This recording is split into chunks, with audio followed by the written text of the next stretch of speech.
Yeah, man. Oh God, and I just don't even know where to start with this movie. Oh Like, fuck yeah. Okay, yeah, so it's okay, just we can do a proper something though. We can say Alan and I have both watched The Polar Express, which is a mm, Zemeckis movie, which is an animated, computer animated movie from the early days of motion capture, and it is just about one of. I think it's fair to say that you and I have been through the ringer with strange movies that, yeah. like, but like, wow, man, this one is like another level. I feel like we Mhm. just swam out a little further, and the shelf, that like the ocean floor thing, like there's like a chasm now. Suddenly we hit Mm. like another level of depth or something in these crazy fucking Zemeckis movies, at least, or just movies in general. Probably, what a movie. Yeah, I've got to say, I don't think I've ever watched a movie like this.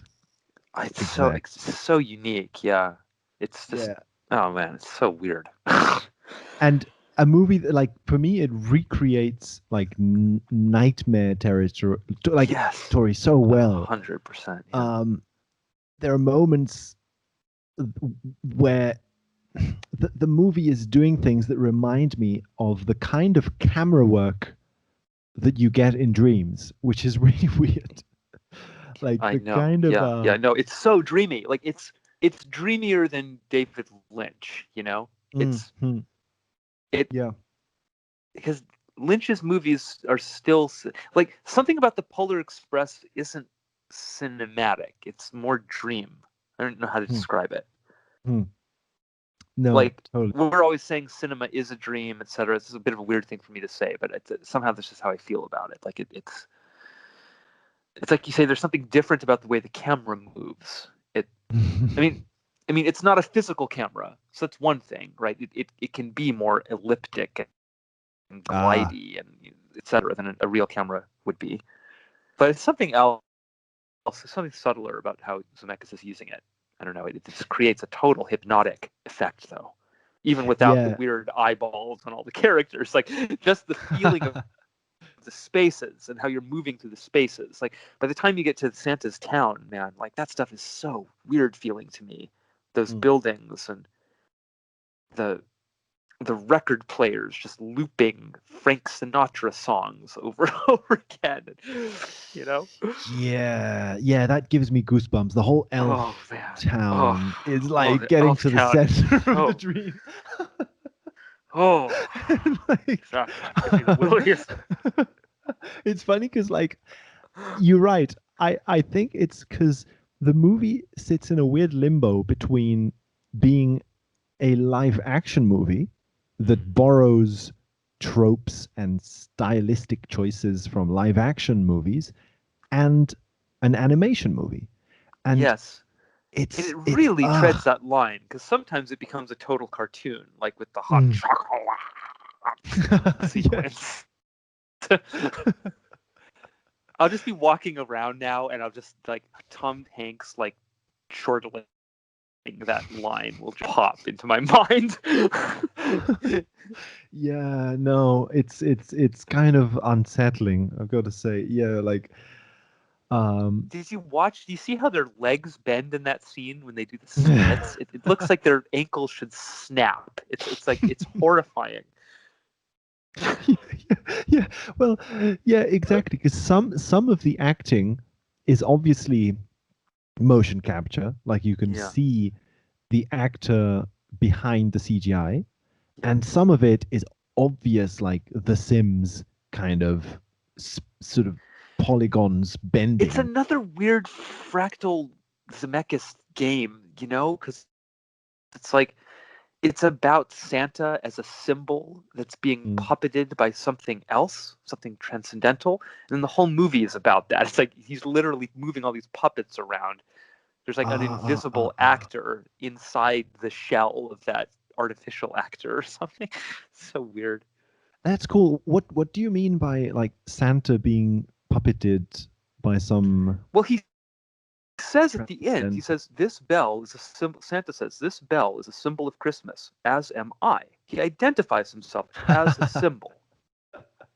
The whole movie is leading up to that because you see the boy hero interacting with all these false Santas. He sees the Yeah. Santas with the gears sticking out of their backs. That's explicitly like it's a Santa puppet, and he sees but the whole movie is showing you a Santa puppet. It's a big Santa animation, but then the Fuck. animation says to you, "I'm a symbol," just like this bell. But then the bell is about synchronicity, obviously. Oh It shit. it Yeah. the bell is received during a time slowdown, at the moment of maximum temporal slowdown. It would seem. He time stretches that Christmas song. It's like an OPN aesthetic suddenly. Like the whole film glacializes, it gets like stretched out like a I don't know how to describe it. It's so weird.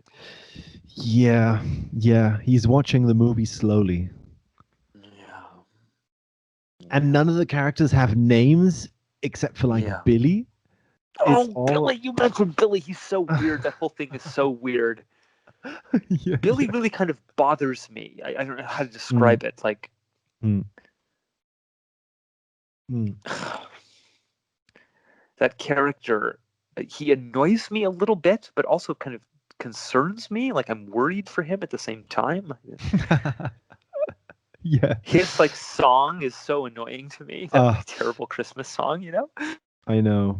I mean, it's perfect somehow. It's just perfect in the weirdness of this movie, but I hate it. That describes my feelings about a lot of the movie. I think you said that too, right? You're like, I Yeah, fucking yeah. hate it. That was your response to it. Yeah, yeah. It's Yeah. creepy. It's a creep. It's just the whole thing is creepy, I guess. Mm, it's really creepy. And the thing is like so Billy, like we were saying, This is like hilarious, by the way. We're bouncing all around right now. Like people have not seen the Polar Express have no idea what we're talking about. We're all like Santa's elves and time slowing down and the bell and Billy and go yeah, watch it. Oh, people who might be listening. It's worth your time. It's a very very weird trip. totally. I exactly. I was thinking of maybe considering this episode as sort of like a direct like commentary track almost, Oh, like nice. That's a like great idea. That frees to us sort up of to just be completely yeah, non-linear with it too. Yeah. like I think definitely I think like I would recommend people to watch it. Um Otherwise we could maybe to organize our thoughts a little bit, we could like describe what the movie is just for ourselves. That's a great idea. Do you want to take a stab at that maybe? Yeah. I'll Yeah. jump in Let's or see. something. Yeah. If it, So I was thinking yeah.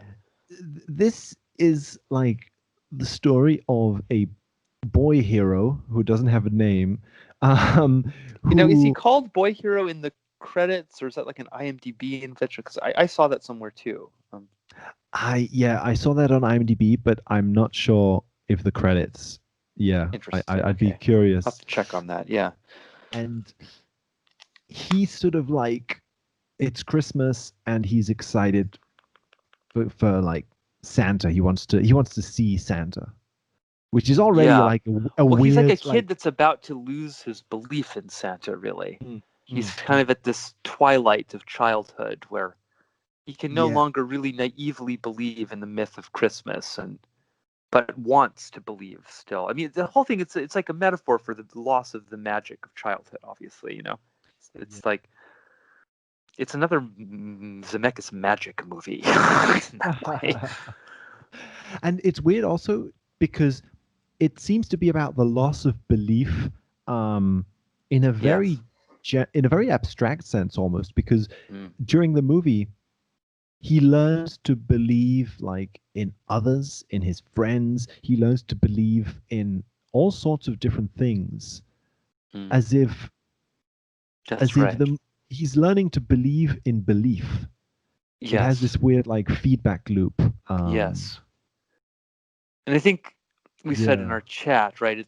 That is thematically very close to Contact. I think that's the other big Zemeckis belief movie.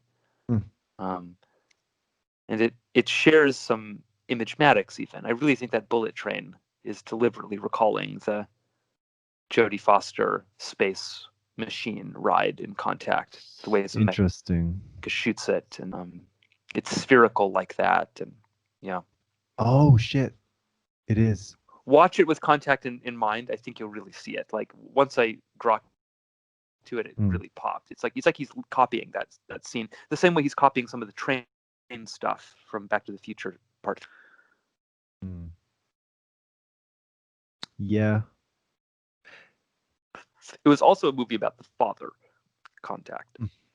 Oh fuck! You're right. It was a movie about the father. She meets the father, or a puppet of the father, which is actually an alien.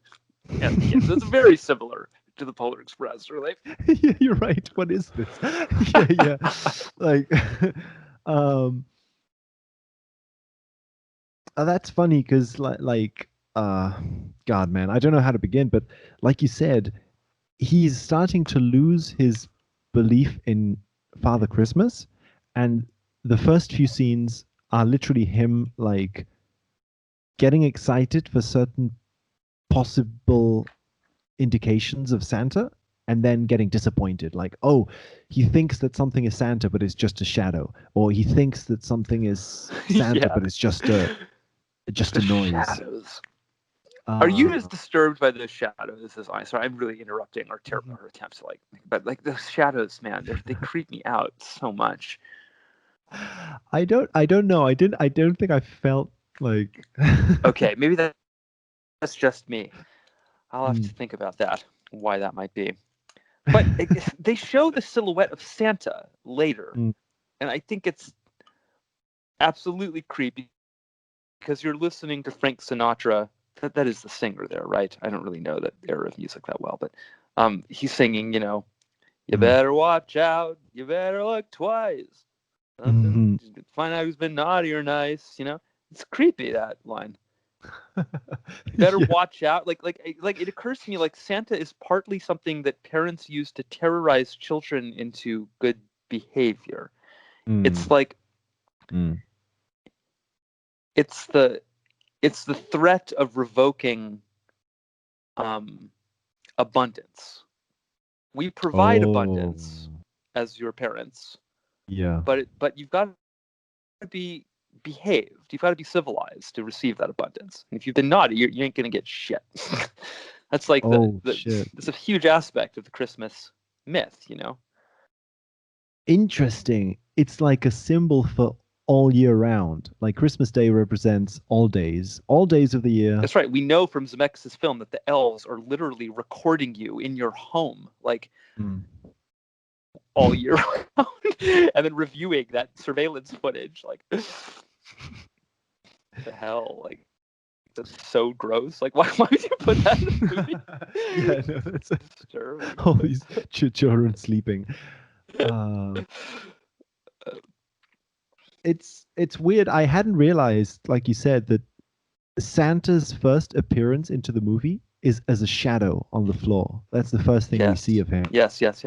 Which is exactly what Boy Hero thinks of his own father at the beginning of the movie. He sees him as a shadow. And so it introduces the idea of the shadow of the father, right? And so then this stuff with the belt that Zemeckis works into the Rockwell painting, which we should say, I guess. It turns out, so there's like a painter, Norman Rockwell. There's a biography that was released about him that claimed he was maybe a pedophile. That biography is very controversial. I think most people do not think Norman Rockwell was a pedophile.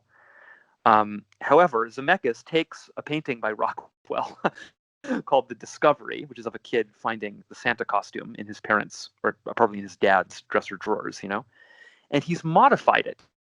He's done a few modifications to it. He's flipped around the orientation of the Santa beard hat part, but he's also added a really visible belt.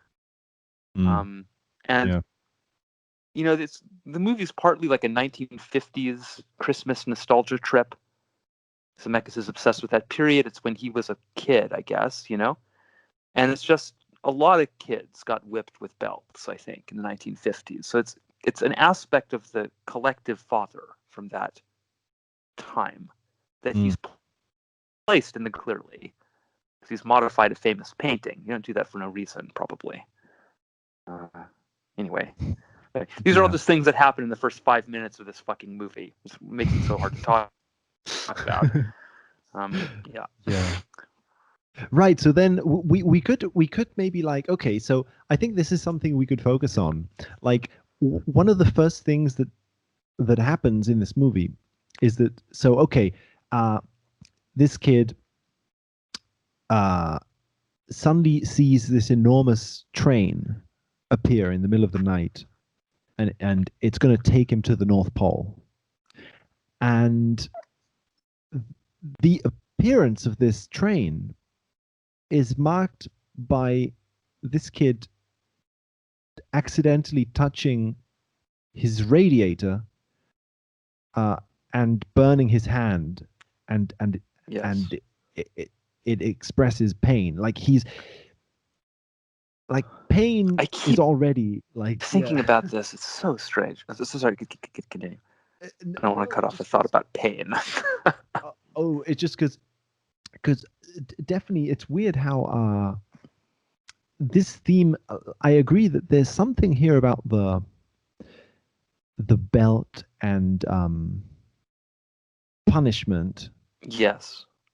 that is extremely like subtle, but Yeah. you can find enough little references to it throughout the Mm. movie to Yeah. thread some sort of a narrative about it. Definitely. And I think it Yeah. gains fidelity if you look at other Zemeckis movies. Hmm. I think that there are aspects of this in many of his films, especially also in Roger Rabbit. Oh, totally. Right. You know, which is another cartoon thing. It's Mm. similar in a lot of ways. So the thing about Polar Express is it just is begging to be read against all these other Zemeckis films. And Zemeckis seems to be even nudging you in that direction by like putting a flux capacitor on the train and doing crazy Yeah. things like that, you know. Which Right. just, Exactly. yeah. The OST to this movie, to the Polar Express, is like it echoes the main riff from Back to the Future, like Yeah. all the time, Yeah. in a So weird. slight variation, but it's obviously like an I think You I know know what it's the else same does that? composer. Mm. Mac Who? and Me, which was also written by Silvestri, the score, I mean. Oh They somehow shit! got Silvestri to do the score for Mac and Me. I have no idea how that happened, but yeah, and he echoes Back to the Future all the time, and he does it when the blue van is on the screen. I almost think he's making a joke or something. I don't know. Right, that's weird because I think from memory, and I've only watched the Polar Express once, but I think that the moments when he echoes the theme to Back to the Future are when the train is running, mostly. Yeah, I When you think see so. shots of the train running, which, like you said, it literally has like a flux capacitor in it as It has as so an yeah, Easter egg. it has a flux capacitor in it. There's a being that's referred to as the engineer, but is actually made of two things, like a fat guy and a redhead. And this reminds me so much of Station from Bill and Ted 2, which was also an engineer that Mm. was a twin that was a redhead. Oh fuck! Was Zemeckis involved in that in some ancillary way? I don't think so, right? I don't Bill and know. Ted stuff. I don't know. Anyway, Yeah, though, um, one and of then those guys, not the redhead, the fat part of the engineer, yeah, his voice and mannerisms, if you watch that against the train engineer in Back to the Future Part 3, that they ask about the speed of the train, like if they could get it up to 88, it's like the same character. It's just Zemeckis's weird train character, and he's just like pulled it. He's just brought it over from Back to the Future into Polar Express, and then the boy hero character says one of Doc's lines. He says, "I've always wanted to do that," after pulling the train whistle, which Doc says after he pulls the train whistle. So there's like weird. three ways at once in which he ties it into Back to the Future with that train. It's enough to really make you think it's supposed to be somehow the same train, like if not in a literal way, in a thematic or Mm. symbolic way, you know? Yeah, exactly. Like it seems as if Zemeckis is trying to make you think of this movie in terms of Back to the Future, Like Exactly. yeah. Um, like he's What asked. is this Yeah. guy doing? It should be illegal to make movies this way. These Zemeckis movies are brutal, dude. They are so brutal. They're even more brutal than like Carpenter movies for how polished and refractive they are in their weird details. So apparently, this the what's his name? The engineer, the Yeah, engineer. yeah.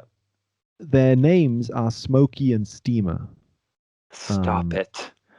That's an S and N pair. How weird. oh right, of course, Smokey and Smokey and Steamer. Steamer. And apparently, they're both voiced Which by one the is same. Smokey? Is Smokey the redhead? Smokey is the redhead.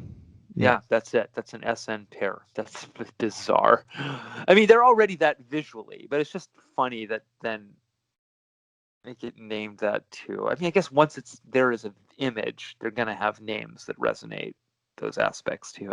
Sorry. It's just, how does Zemeckis keep making these matches? Like even now, like we're past the event. Now it's referring to the event reverse.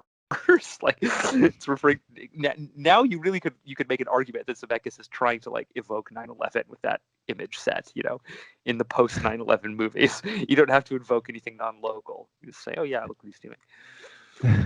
Maybe if you could convince people of that, then one could convince them of the of the pre-2001 stuff at the same time. I don't know. It hurts my brain that it's also a 9/11 movie, Alan, because it's just the worst, man. It's like it's like the selfie Christmas thing, and then this 9/11 thing too. I guess it's not Right. everywhere. It's kind of just there, but it's so strong there. There's just this weird ass fucking redhead, and like they torture him, kind of, and Mm. like it's just so bizarre. It gets all Uh, body horror there, this was it some steamer? Is that what is the name of it? oh, That Smokey is the one. redhead, yeah. And then Steamer is Smokey's the redhead. the short one, yeah. Steamer. Okay.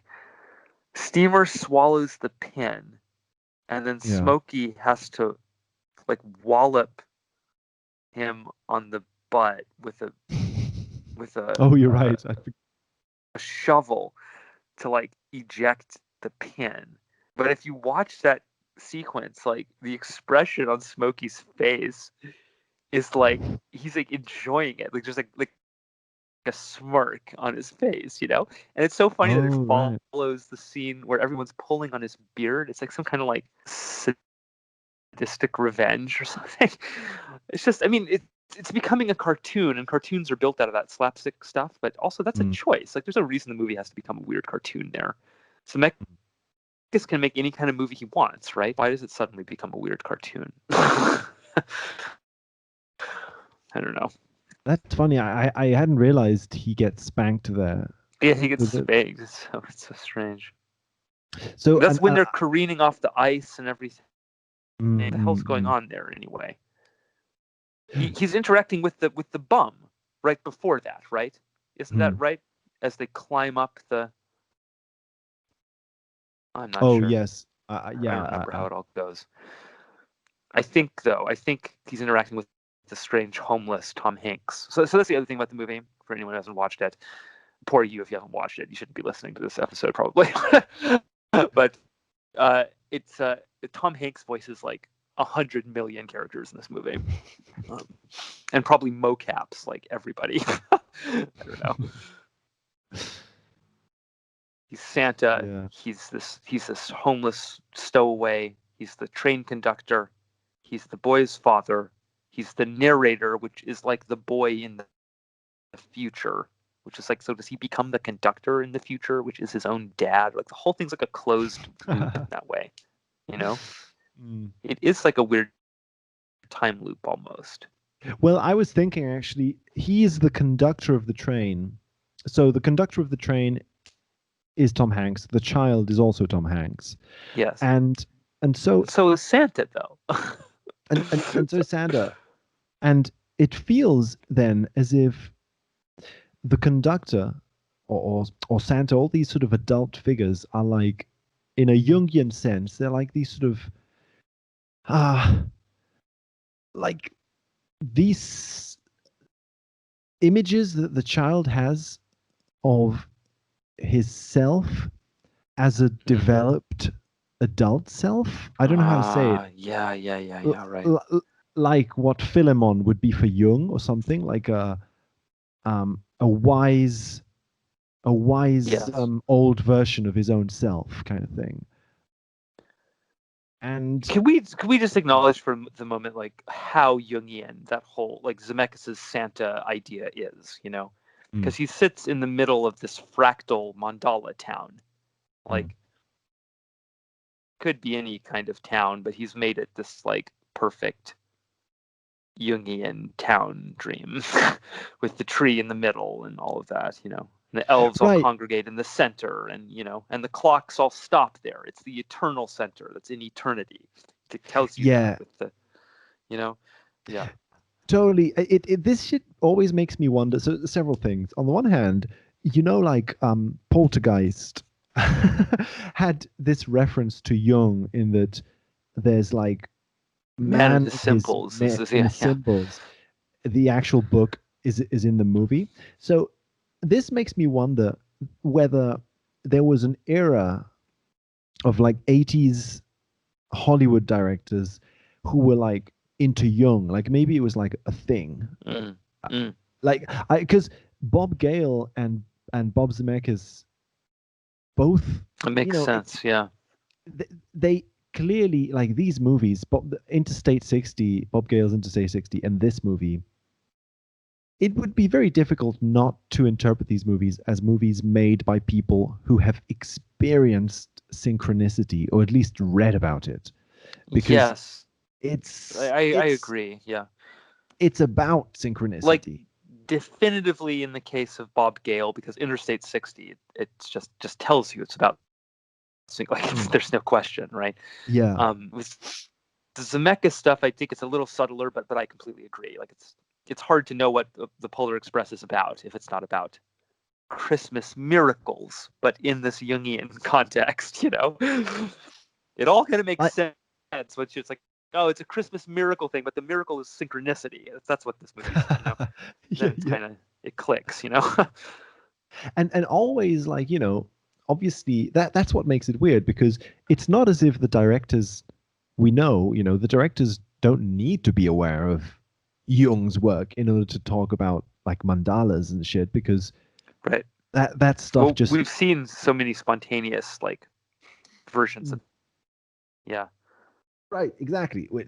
It's just that it seems as if there are some cases where, when the director maybe is into this shit, it just feedback loops in a fucked up way, where I think you're yeah, totally right. I mean, like we've probably noticed that in our own work, right? I've mm, definitely noticed that with like my automatic drawings.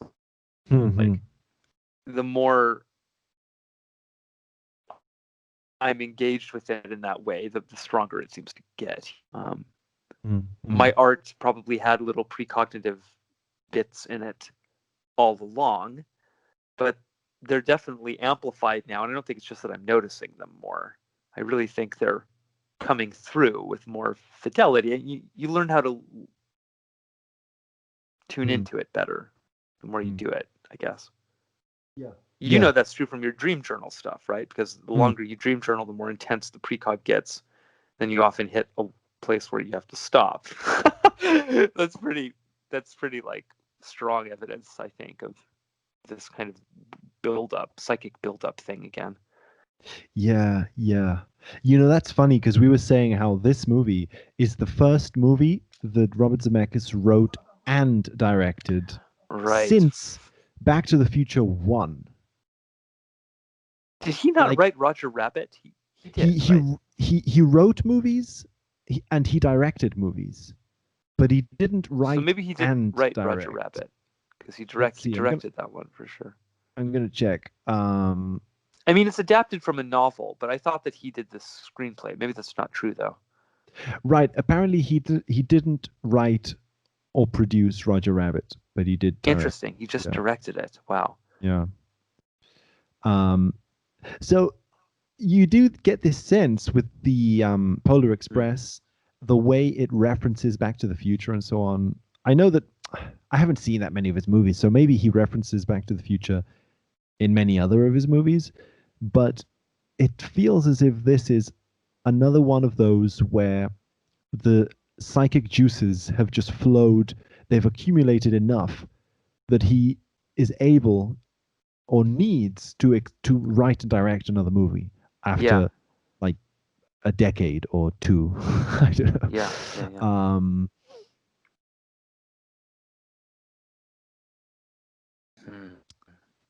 And actually, I wanted to return for. Oh, sorry. Go ahead. Yeah. No. Please return. I was going to say I wanted to go back to the radiator stuff in the bedroom. Because we were kind of opening that up and then ended up like spiraling out to Elf Town right away. Yes.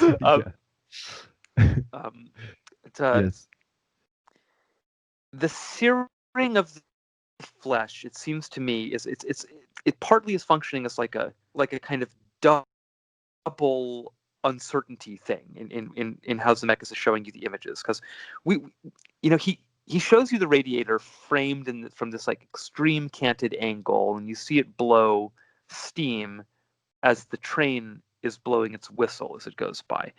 And so that's like a synchronicity, but it also could be thought to suggest that the train is a dream train that's being created by that radiator as it enters the consciousness of the child as he falls asleep. Yeah. He hears the radiator steam, and in his dream that becomes this train. But then he sears himself on the radiator, which it's commonly thought that in a dream you can't feel pain. That's why you pinch yourself, and if it's supposed to wake you up, and doesn't he do that too? I think he does pinch himself later. Yes, he tries to Zemeckis wake is kind up. of showing you like, this is real now. It's real enough to hurt you. Yeah. You can burnt, by the way, I don't subscribe to the notion that dreams that don't have pain. I've had dreams with pain. But nevertheless, it's an idea out there in the pop cultural space, that he could be using. So, yeah. Yeah, I agree what you mean. Like, it's like a popular idea that you would, and it's obviously making reference to that. The fact that this boy tries to pinch himself, he tries to do this stuff, and pain just doesn't wake him up. Yes. And the funny thing also, there's this bum character on. I think he's credited as a bum as well. Yes. On the top of the train, like literally on the roof of the train. Like hitching a ride, and the kid asks him something. He says, "Like, we also see him on the bottom of the train once, I think, right? Oh, do we? The ticket blows past him on its trip outside the train. It runs on the underside of the train, and it does sticks to his face or something for an instant. He's kind of suspended in a little hammock down there or something. I don't know. Kind of insane ideas Zemeckis had about people do. Maybe people actually did that. I don't know anything about train stowaways, but it seems like a brutal idea to me. I need to that's a good point. I have to check that again. But what and he says something like, the kid says, "Is this a dream? Am I dreaming?" He does. The bum says something like, if you believe so, then yes, or something. He sort of says, he does say yes, something weird. Like, I don't remember. Yeah, something that can be something that obviously means yes and no at the same time, basically. Like, right, exactly. That's just what Zemeckis is doing. He's both telling you this is a dream, probably, and at the same time telling you it's not a dream, which is just, it's another Jungian thing. It's just exactly the Jungian thing. Like, it's a dream, but it's not a dream. It's real. It's objective fantasy. It seems like what he's telling you with that whole setup. The stakes are real. Yeah, So it's exactly. not The just stakes. a mere dream, It might really hurt you. It might really change you. It might, it's going to be a real journey, which is what the whole thing is, a journey on this train, That's So it's a dream, but it's a real dream, Oh, fuck, man. It's exactly the same as Interstate 60. It's exactly the same. It's exactly the same, dude. It's a dream, but it's but it's not a dream. But there are real and the movie is acknowledging that. And we have shadows of Doc in both movies, really. So the train and all of that in Polar Express, and then just Christopher Lloyd as the weird sync drug dealer character in Interstate 60. Yeah. Gosh, that's also strange. The fact that the two main creators of Back to the Future suddenly make movies in the early 2000s that are both about initiations into sync. Yeah. I just don't know what I'm looking at anymore with a movie like Polar Express. I have just no idea. It's everything about it is so seamless. I mean, this is part of the issue with it, is Zemeckis has perfected his craft or something. The unconscious and conscious areas, they bleed into each other so fluidly or something, and that you never know exactly. I don't know. It's hard to describe what I mean. It's you feel so kind of. There's so much beneath the surface of this movie, and it remains so out of reach. That's true often about Zemeckis movies, but here it's so it's a nauseating. It has that vertigo feeling in it, wouldn't you say? And not just because of the weird animation or whatever. I find the Elf Town to just be spirally, and he uses all the the clock slowed down and all the videos loop on the TV surveillance, and all the records spin around in a big circle, and they spin down the big funnel, and the train comes to rest on a rotating platform when they first arrive there, and all this kind of stuff, But it makes you feel that way in some deeper kind of way. It's just there's a spiral behind it, because it's just I guess what I mean is I sense this ritual sacrifice business on it again. It's a movie that shows us kids being dumped into a package of presents in a big factory, as if they're consumable items or something. Oh, good point. Good point. Yeah, they become gifts. Yeah. Oh, by the way, the animation on that bag of presents, isn't that the most grotesque thing? It is so, strange, it looks like a big ball sack or something.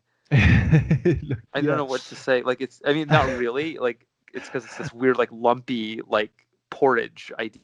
No, at the same time, but it's just so strange.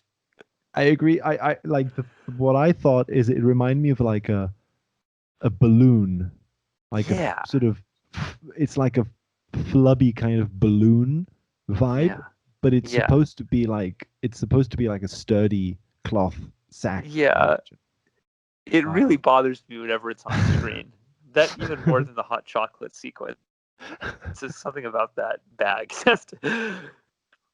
So I was thinking you're right. I think the fact that it's nauseating, it's not just the animation. It's just it's that.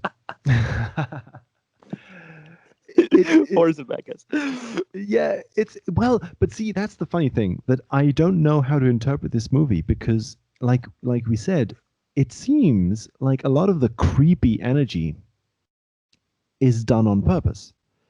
100%. It's gotta be on purpose, or he's the most tone-deaf director of all time. And that's funny in its own insane, synced out way, if that's true. But I would have to think it's on purpose. Yeah. Right, because if this movie were actually hoping to be a heartwarming children's movie, Oh, then this is oh not man, good. yeah, yeah, You know? yeah. That must account for a lot of the bad reviews. I haven't really read the bad Yeah. press on it or whatever. I think it got a lot of bad press at the time. And I love that because Interstate 60, you know, did Yeah, too. yeah, yeah, These two yeah. guys, they go from directing the biggest fucking like hit of the 80s to making their own like synchronicity sequels that both like flop in their own ways. I don't know if it flopped Yeah. exactly, but No, they kind of flopped. Yeah. like what is it about uh Although yeah. interestingly, I think the Polar Express has its fans. Like Oh dude, families still watch it. You know. it has its own Wikipedia. Like I was just searching that now. It has a whole like fandom, Oh yeah. man. Oh yeah, yeah. I It's mean, it's amazing. no wonder. Like God, what an Yeah, electric movie. Like it's just so bizarre, but fucking a, dude. that's funny. I want to mention this because it's a personal thing, but this has been like a personal sync for me in some weird way that a lot of the movies I've watched recently have made me think about this uh, thing about movies that are both for children and not for children. Like this, um, Mm. I've watched a few movies recently where it's like this is clearly trying to be like a movie for kids or some sort of a movie for teenagers, but at the same time, it's not. It's getting the aesthetic wrong. It's getting the vibe wrong, and I'm interested when that happens to me because it's to me it always makes me think that if I'm perceiving that about several movies in a row, it's that somehow there's a theme in my own sync kind of quest to call it that. Like Totally, I know what you mean. Yeah. uh that this is a theme. The theme of Sync I, Quest. It's like a I Commodore know, 64 game. I Sync love Quest. What would that game consist of? It sounds horrifying. but that makes me wonder whether this is part of what at least I personally am focusing on here is this vibe of in between. This movie is in an in between state. It's in Yes. between childhood and adulthood. It's in between Oh, wow. Yeah. two You're kind of right. places. Uh, That's so great. Yeah. and Oof. so I want to return to pain again. I don't know if that. Yes, yes, yeah. Well, there's a lot of it in this movie, or like the Mm, threat of it. He's mm, constantly threatening it, like with the hot chocolate stuff. I just yeah. don't think like how could you not be aware of that? You know, like it that hot chocolate, like they keep saying how hot it is, and it's just pouring around. Like they're just like knocking these kids around. Like it's this crazy dance number. Like I just like, oh man, it just Yeah. scared. It's like the Baby Herman stuff actually in Roger Rabbit. There's Mm, Zemeckis just dangling this baby over like knives and stuff. It's just like a slightly more implicit version of that same thing. You're really worried about those fucking kids during that scene, or at least I am. Like yeah. insane clones of like what's even happening? Like it's like the Matrix. It's like Mr. Smith like pouring into the strain all of a sudden. And I don't know. Oh god, dude, this is so horrific. It's horrible. I hate it. I know it triggers all of my uncanny valley Oh fears. Like yeah, it's thinking about that. Like where are these guys? They're not in this train. Like you yeah. Where do they it's come from? Where do they live? What are they? There's just some weird compartment that houses them all, like sardines or something. yeah, They just pour out of it. exactly. So bizarre. It triggers all of my like early video game things of like these obviously they're en- they're entering into this, they're being spawned. That's the feeling I get. They're being They're spawned into this room. Yeah. They don't actually exist in the game. They're like 3D models that spawned into Were the you a train. child who thought about things like that when you played video games about like the, Uh, the ontological status of the sprites and things like that?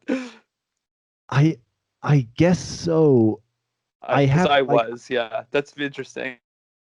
I You have share more that. of yeah, like I I don't honestly I guess I was. I guess I was. I'm not sure.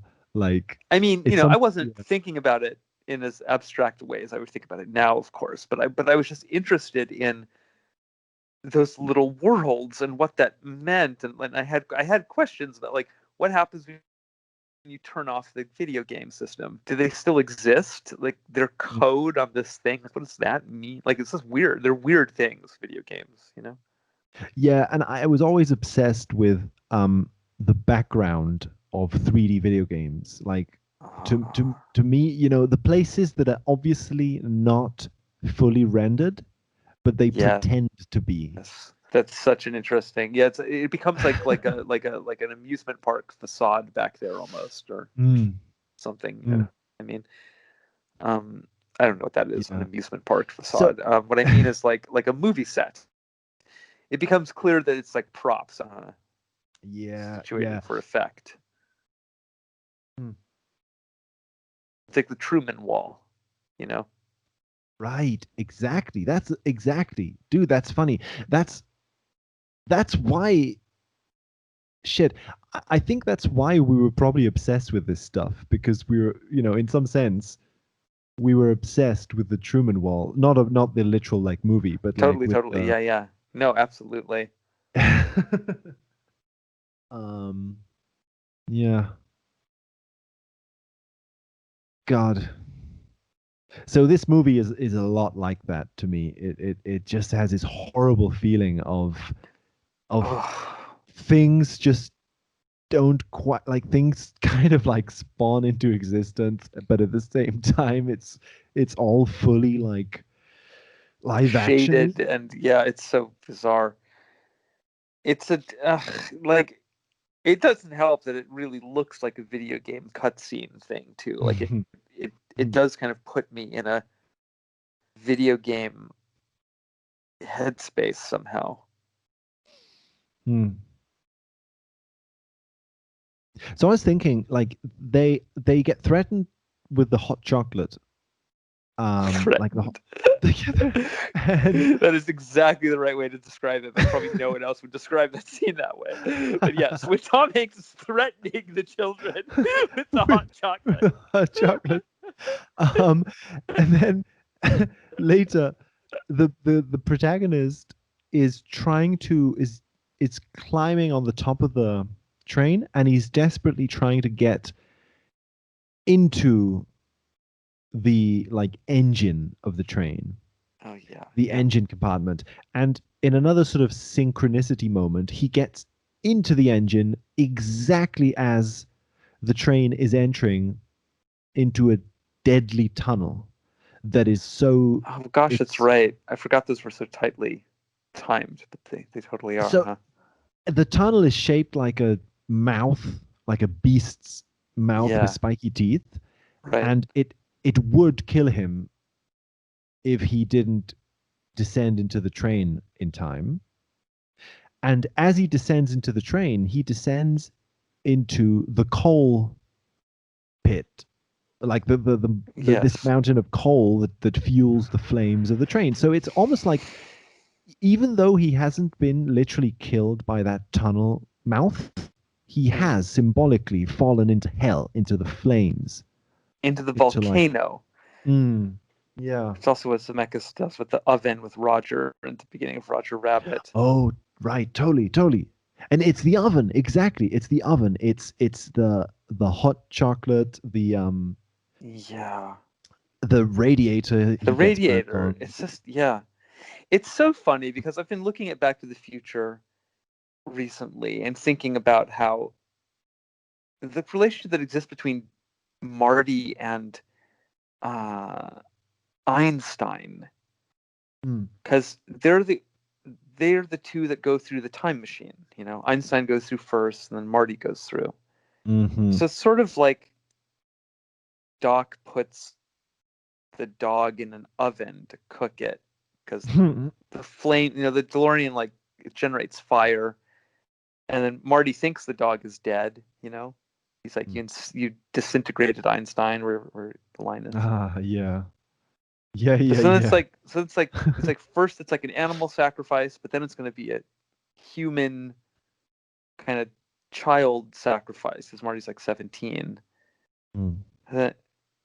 And so then to find that stuff again in Polar Express with the child getting burned and the hot Mm. chocolate and all that, it's really a persistent idea for Zemeckis.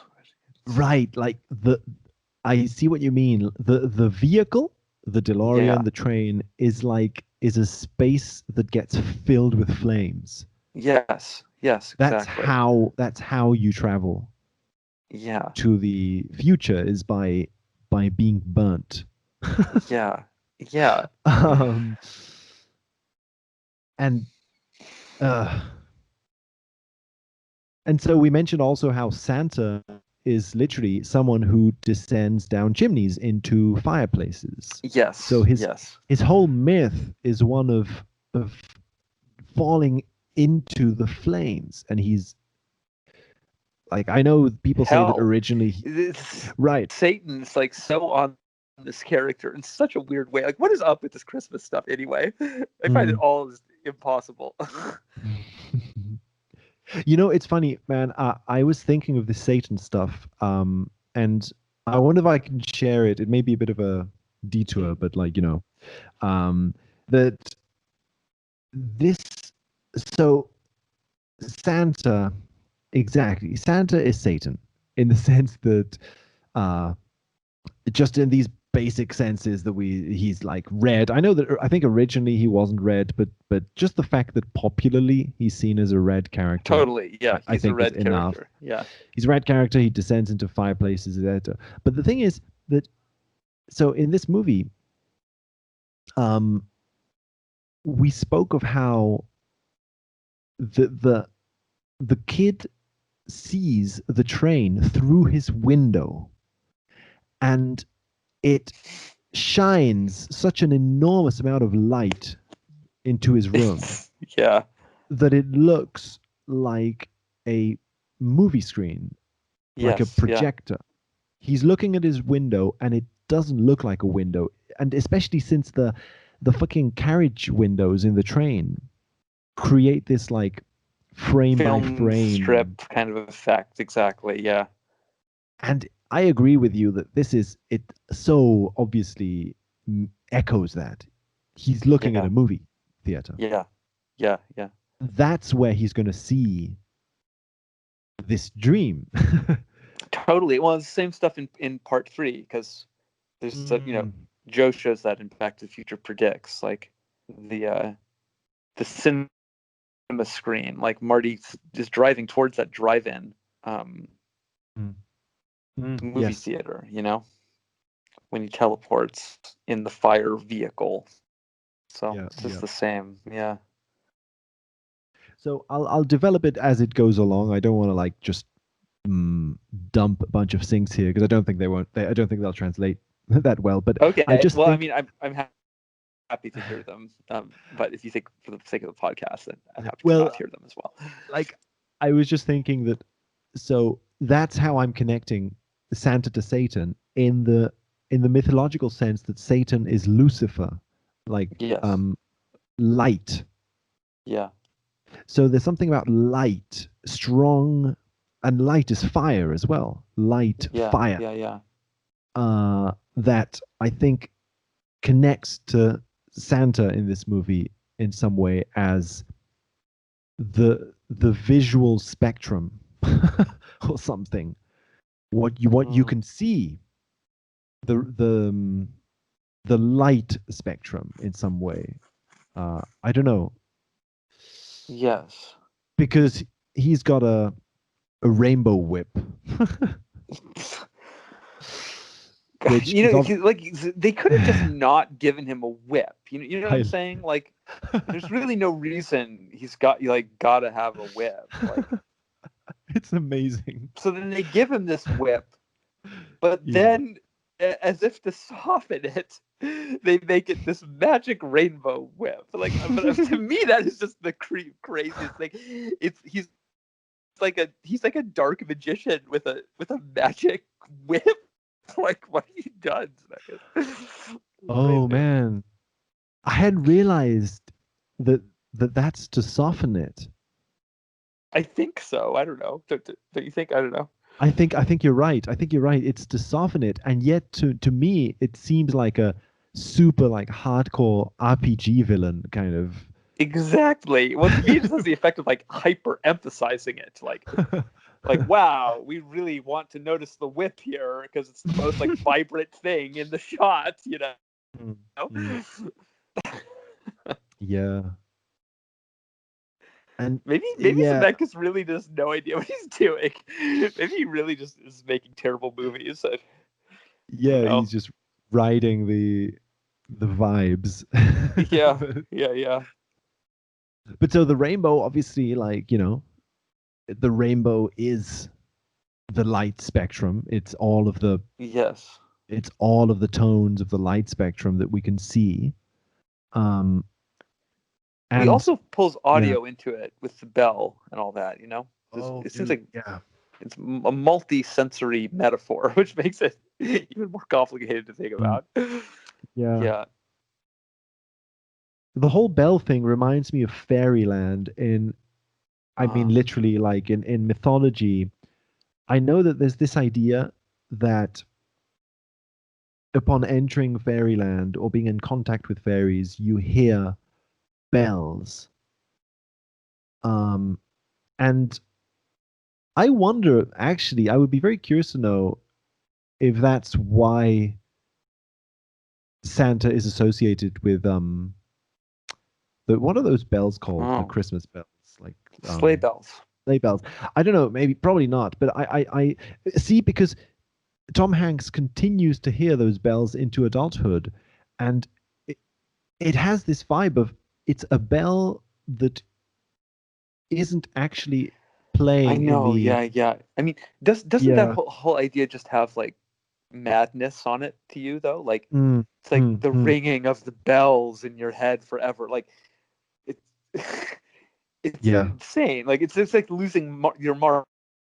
It's the same kind of like right, danger zone in a way, you know? right, right. So Hear the exactly ringing of the bells that don't really exist. Like that might as well be a metaphor for mental illness. You know what I mean? Um, yeah, yeah, I find and that fascinating. like so exactly. So like at the beginning of the movie, he It relates to like a divine madness, like that part of religion somehow. You know mhm. that it's So exactly. I want to actually like mention this that at the beginning of the movie, the kid he has some marbles in his like pajama pocket or whatever, yeah, and is so excited to go see Santa that he rips his pocket apart and spills loses his marbles, as Jordan yeah, said. So that if that were like an isolated incident, you would say, well, that kind of verbal pun, like, losing your marbles is a verbal pun, but it's being yeah. expressed in visual terms. You could say, okay, that's kind of like that's a weird thing to do, and that's probably what we are reading into it. The thing is, though, the movie explicitly does this many times later. Like Yes, many of the characters play with puns that then get visually reenacted. So if that's something that's actually happening, then this kid literally is losing his marble. Like in the sense that yeah, yeah. the movie is maybe putting that pun there. I think it Yeah. probably is because I mean Mm. it's just Which a is a big elephant in the room in a story that's about developing some literal or like weird transposed belief in the myth of Christmas, you know? What's that mm, really about? Like it is religious, obviously, you know? mm, mm.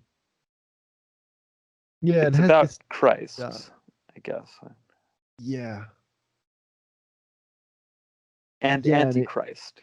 Zemeckis's Christmas it has both, I think. It's like that creep half is the is the Antichrist half, you know? mm.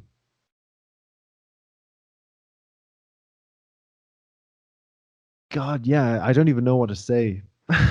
Same. How, Yeah, I'm just thinking about like the idea of Zemeckis undertaking this project that requires somehow a literal and figurative journey towards the center. That's the what the script is about. It's the Polar Express. It's going to take you to the pole, to the middle of the mandala. That's like the whole basic structure of the thing, you know. And so then he's y- doing that, and then look what it gets filled with. Either it's automatic or it's deliberate, but it becomes like a journey into eternity. That's what that ends up meaning, with the clock stopping 5 minutes to midnight, and the fact that like they talk about faster than light travel at the beginning of the movie, and then the way that the bell is delivered is impossible because the presents are already in the like. When does Santa have time to do like it is non-local. Somehow Santa brings you all these gifts. You have the sense that they're maybe not even physical gifts, but they're gifts that can only be perceived with, I don't know, it's so complicated, you know. But mm, like mm. um but I think that the question of madness is like, I mean, I just keep thinking about those spinning records. And then you hear the songs reverberating like ghostly through the empty nightmare Christmas town, you know? It's it's Yeah. it's crazy. It's like he's summoning a crazy, like it's like a mental, like Yeah. it might be in like a mental hospital. Like, it reminds me of something from 12 Monkeys suddenly, you know? I don't know. No, it has a exactly. It really has a horrible. It has a horrible, like, unsettling Yeah, energy I, to I it. I feel like the image is about to tear apart, and these kids are about. We're gonna see these are like crazy children institutionalized somewhere or Uh, something, uh, running through the yeah. halls of a hospital. You know, it's like it just feels like it's one step away from revealing that to you. It never does, but I don't Yeah. know. It's funny also, like, so I'm just thinking, you said this thing about how Zemeckis is making a movie about the mandala, like, journey to the center Yeah, thing. yeah, And it just makes me wonder again how making a movie is such a weird thing because so many people are involved, uh, that I would love to have the experience of making like a big movie with a big crew or something, as an ideal sort of dream, because you must probably get lost into a sort of group flow state where different concessions are made, like, mm, the lighting crew doesn't do the lighting exactly how I wanted, so they add some of their vibe to it, and everyone adds some of their vibe to it, and it collectively creates this yeah, united yeah. product. And I wonder if in a movie like this, make you decide on a theme, like just a basic simple sigil, like the journey to the center, and then the enormous, like, group crew mind, together with you, like, just fills it up with this stuff. Like, maybe working with so many people just inevitably m- puts all this stuff into movies, because movies are such big things. Like, Yeah, totally. I so think many you're. people are involved. um, that you can maybe see this shit happening around you. You maybe, if I wonder, man, like, you maybe, like, just see syncs happening around you all the time, because it's an enormous group of people all directing their wills to this one sort of creative endeavor. Mm, mm. um it must just generate this weird, like, atmosphere. I'm um sure. Yeah. and so I wonder, man, like, if maybe people who are involved in big movies like this, like Back to the Future, and they are sort of slightly hippie, sort of like into into smoking pot and as Bob Gale clearly, is like they probably like what if we're wrong about Bob? Wouldn't that be funny if Bob Gale's the most like straight laced? Like we're totally wrong. Like he just I know. naively put all that weird pot pipe stuff into Interstate 16. I guess it's not outside the realm of possibility. But Yeah, I no, agree. He's you're right. probably a pothead. I love how we take that for granted, but like, Yeah, we're definitely starting to like drink our own Kool-Aid on some of these yeah. reads, but it's just so hard to think of that film in any other context. I don't know. Yeah. But anyway, But it all makes me wonder, like, that maybe a lot of these movies that we're interested in, not all of them, but these ones and John Carpenter and stuff like that, it's movies where the director seems to be someone who is probably open to ideas of sync and mysticism and stuff, because their movies like very directly tackle these kind of things. I don't know. And that maybe they perceive the magic happening around them as they're making the movie. Like, what if Back to the Future? What if the Back to the Future like set was just an intense ritual sync experience for them? gosh, yeah. Because just for us, and I know that other like sync heads like have said this, that just making a sync video, which is a short like 5-minute YouTube video or whatever, like a 1 hour YouTube video, while making the video, stuff begins to intensify. Alan Green has spoken about this as well, right? That suddenly the world begins to show you themes that you are working on your video. Yeah. And then you release the video, and it starts to like reverberate around you. So if this kind of shit already happens with these small scale 1-person, 2-person projects, imagine a huge crew of people working on a video. Like, God, yeah, it must be so insane. It must be so insane. Yeah. All that's just to say that the Polar Express is kind of seems like a response to that. I'm still not sure how much I'm allowed to say about this other project, but some other sync heads and myself are working on other project, and we noticed this giant uptick in like weird media reflections of the stuff we were all working on together, and I kind of think it's a result of the hive mind effect somehow. I think all of this stuff is about the group. In the end. Yes. Yeah. So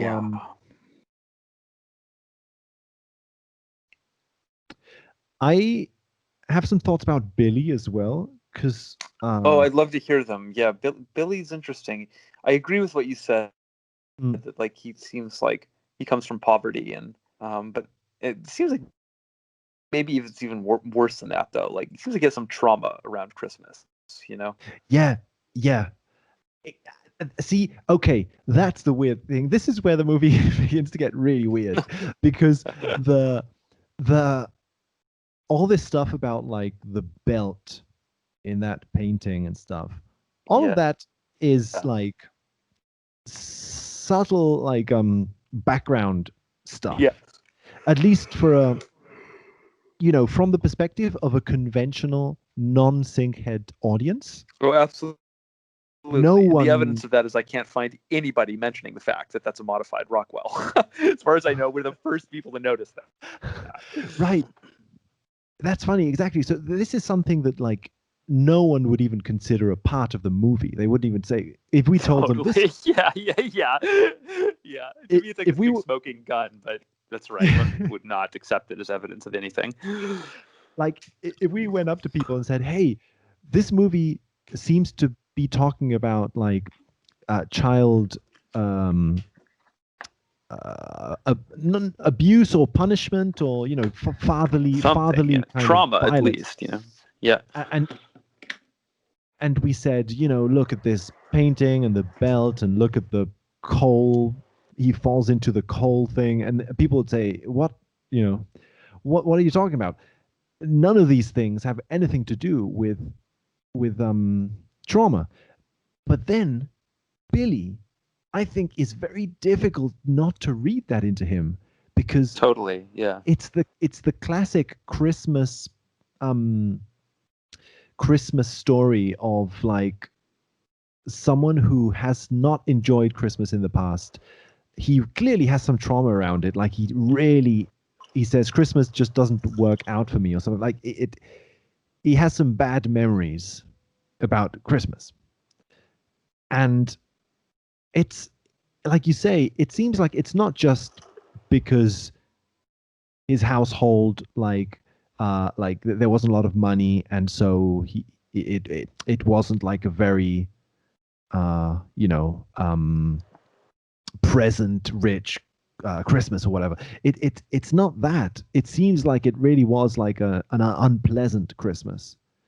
Yes, and some additional support for that maybe can be found in the other big Zemeckis animated Christmas movie, Christmas Carol, because there's a bunch of stuff in that about how, like, Zemeckis shows you the family of Ebenezer Scrooge's secretary, and they have no money, but they have a happy Christmas. They don't have any presents and stuff, but like the Christmas cheer is there, and it's a part of the whole point of that movie is that, like, it's not about the money. Like, the spirit of Christmas is about something else. It's about the Holy Ghost, basically.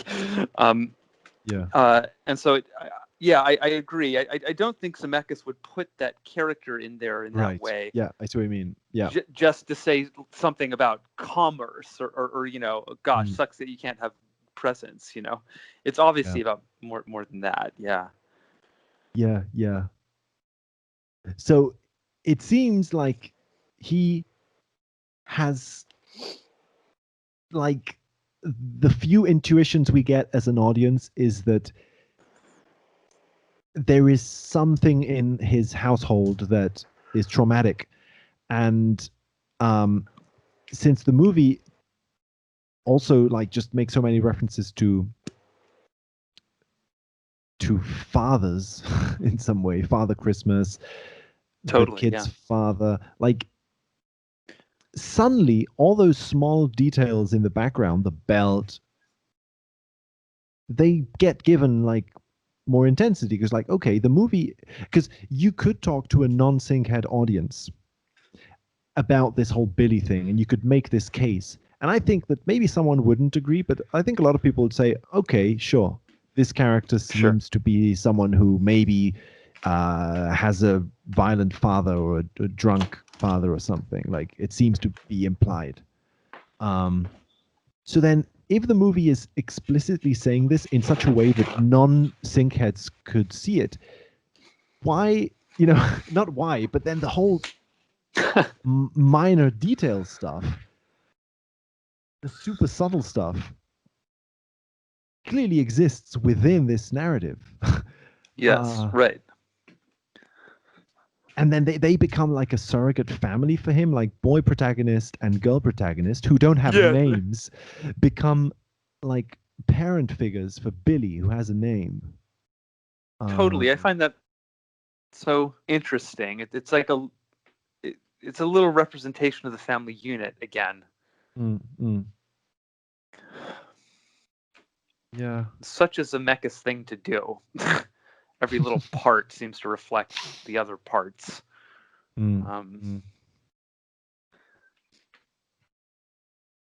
Billy, there's something about him. He looks a little inbred, wouldn't you say? Do you suppose there's the implication of incest from that character? Wow. I had not thought of that. I've got to say. I don't know. I hadn't thought of that. Yeah. Like if you look at him, there's something odd about him. He's well. I I agree It's with hard to him. know looking at terrible computer faces, you know. Who knows? But... I mean, I do get the feeling that he's sometimes hard to read because, like you said, there are times when he makes you like a little angry. Like he just sort of goes off and starts singing a song, and you're like, "Well, like Yeah. why did you get onto this train?" And see, this I love that brutal assessment of Billy. What the fuck are you doing on this train, kid? You should have stayed at home. But that's the funny Totally, thing though. that Yeah, I that have that feeling seems about him. to highlight the trauma stuff because he is getting onto this train unconsciously. He doesn't really know. I see. Like part of his behavior seems to suggest that he doesn't want to be on this train. He doesn't want to be on this journey towards the center of the mandala. And Yeah. another part of him seems to suggest that this is his life dream. Like he is the kid who most wants to go to the North Pole and meet Santa. That's why he sings Right. and Yeah, it's interesting. that has that trauma vibe about it in that he himself has this sort of like split between these two tendencies. Yes. Yeah. And what do you make of the fourth wheel? The other kid, the kid with all the facts about everything. Good. Yeah. I hadn't thought much about him. I think probably like he must trigger some traumatic area for me because I haven't really thought about Interesting. this aspect of the movie at all. But I find I'm struck it by interesting. a few things about him. Hmm. One is that I think he looks a little bit like a young Bob Zemeckis. I think if you look at pictures of Bob and the glasses that he used to wear, I mean, maybe I'm reading into this, but I kind of think it's a little Bob Zemeckis as a nerdy kid idea. And then he gets some of the most interesting dialogue. Like he starts talking about the Aztecs and all this stuff that feel like little director inserts, you know, like let me just talk about this other thing here for some reason, moving right along. You know? Like direct. Yeah, I see what you mean. Direct to commentary or something. Yeah, well, he says like towards the end, he says like a bunch of stuff about time in rapid succession. He's like, "We got time to kill," you know, all this stuff. Like, I feel like Zemeckis he's always having people say these like little pop culture quotes that have like deeper meanings, though. You know, it's just a weird thing about him. Like, he's not just saying we got time to kill. That's a theme for Zemeckis. It's the clock tower getting struck by lightning, you know, and he puts it in the mouth of that kid, who then also is the atomic kid, because he wears that shirt, just yellow, that says atomic physics or something on it. Oh, right? it's got this rocket, like nuclear or something, Pluto, or I don't know what the fuck it is. Oh, dude, of course, but it's something in that direction. Yeah, he has this sort of like nuclear. Yes, it's some imagery. Nuclear thing. Yeah. You know, it's funny. I just realized, I just remembered that Santa in this movie, like he whips his rainbow whip and just like explodes into the clock tower. Yes. Yeah, he does. Yeah. It's just like the DeLorean, you know. So right. Weird. Which is light, like it's lightning. Yeah. Touching the clock tower. Well, after I watched A Christmas Carol, I really came to appreciate how much Back to the Future is just borrowing from that story, from the whole Ghosts of Christmas Future idea. You know? Fuck. Okay. Yeah. Because really, like, you see Doc look at his own grave and all that, and that stuff happens in A Christmas Carol, like Scrooge looking. The ghost shows him his own grave. It's like he's like picking little pieces of that story. Yeah. And then it's like Doc is like he's haunted by Marty, who's like a ghost from the future. So it really there's like a weird Christmas. It's always seemed that way to me. Back to the Future is like a weird Christmas movie somehow, you know, even though it's not set in anything to do with it. Yeah.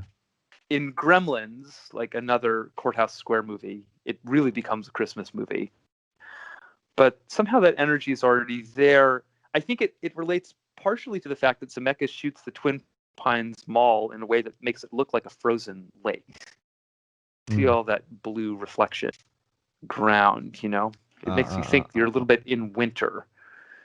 I don't know. Oh man. Well, no. Yeah. Oh, and I had the realization recently too that iconic tableau with the Twin Pines. It's all Christmas colors, dude. It's green pines, Christmas trees. It's Christmas trees, you know?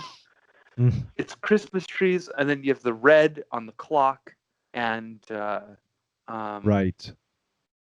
It's green and red, and it's an alarm, so it's like a Christmas bell. It's a clock alarm. It's a Oh, dude, yeah.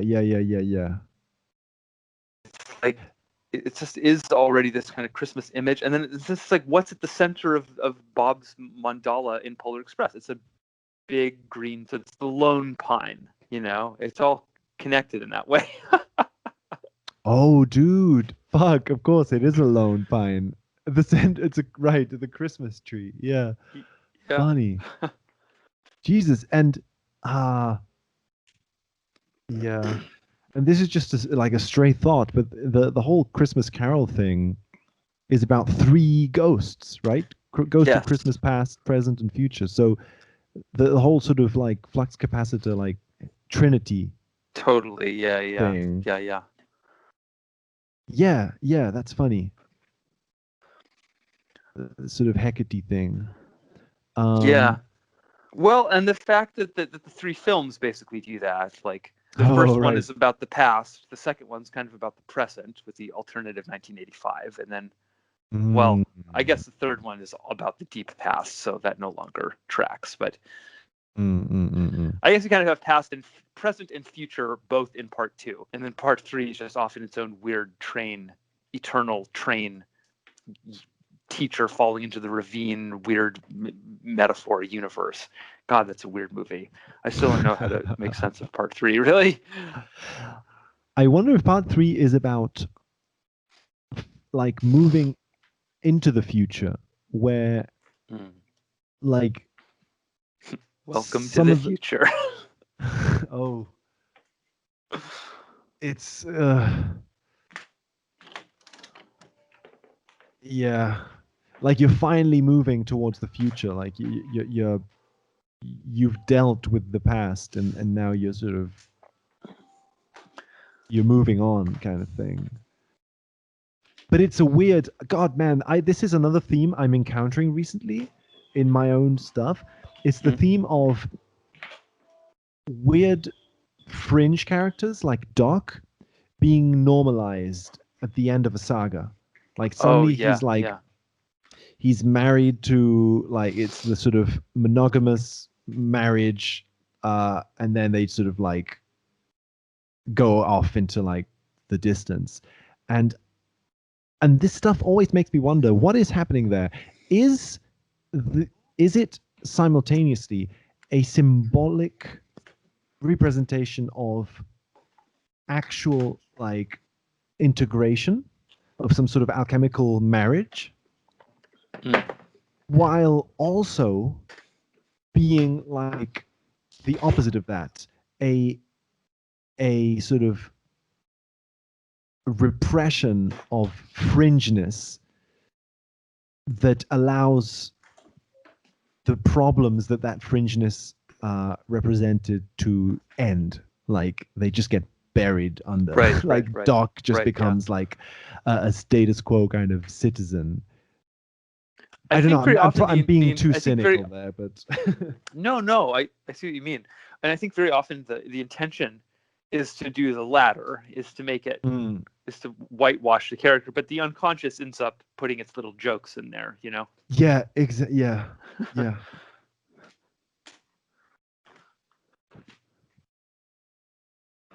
You know, because they marry off Doc and all this, but then it's like Clara's clearly related to the moon, and it's a big telescope thing again, and so it's still like weird. Like it's not.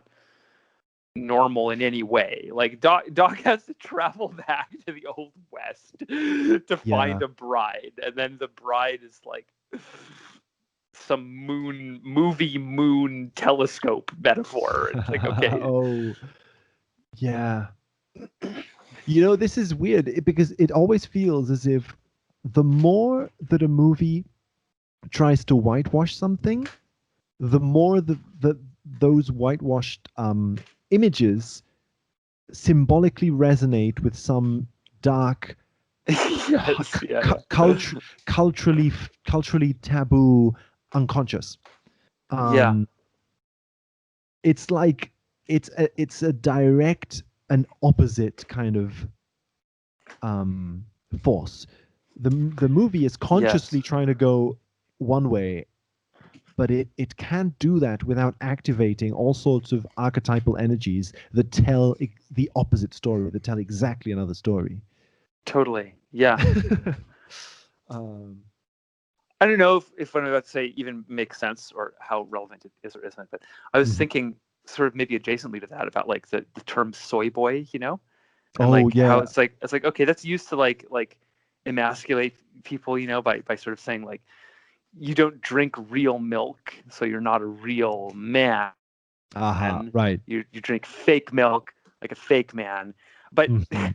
but the thing just starts by setting up a frame where it equates drinking real milk with manhood, which is in reference to like the mother, So it like Oh betrays like an fuck. anima complex just in the basic selection of metaphor.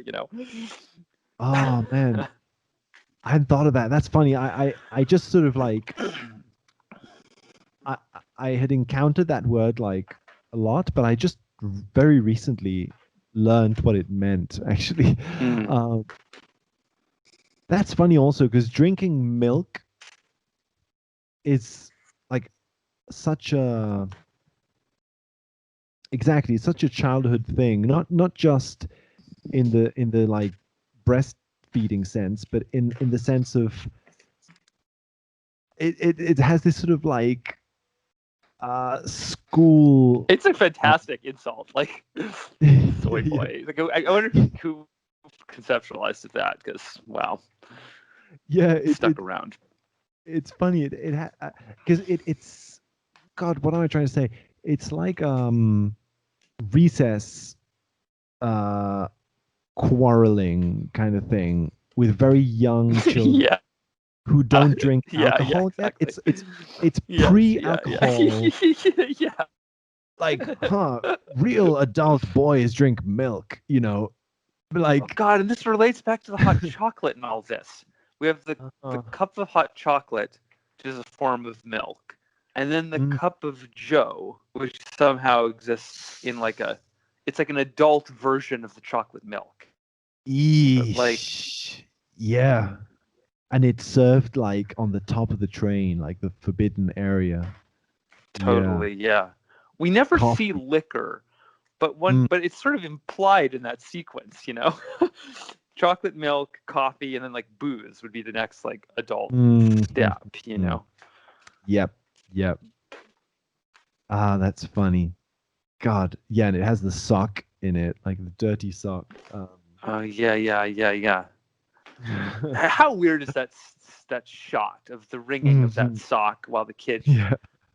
coughs? Like I've watched Chokes it on the. slowed on a loop, and it seems to me that the rhythm of the choking is actually very tightly like synchronized to the motions with the hand. Like they're really going out of their way to link it visually. Like I want to get it into an editor and just kind of like squish the frame in on itself a little bit so that those hands are transposed over the kid and see how tightly the animation lines up. It almost looks to me like they started with the hands on the kid's neck and then just like shifted it over and put a sock there. I don't know. Maybe You not that know, bad, but it's intensely strange, that shot, I think.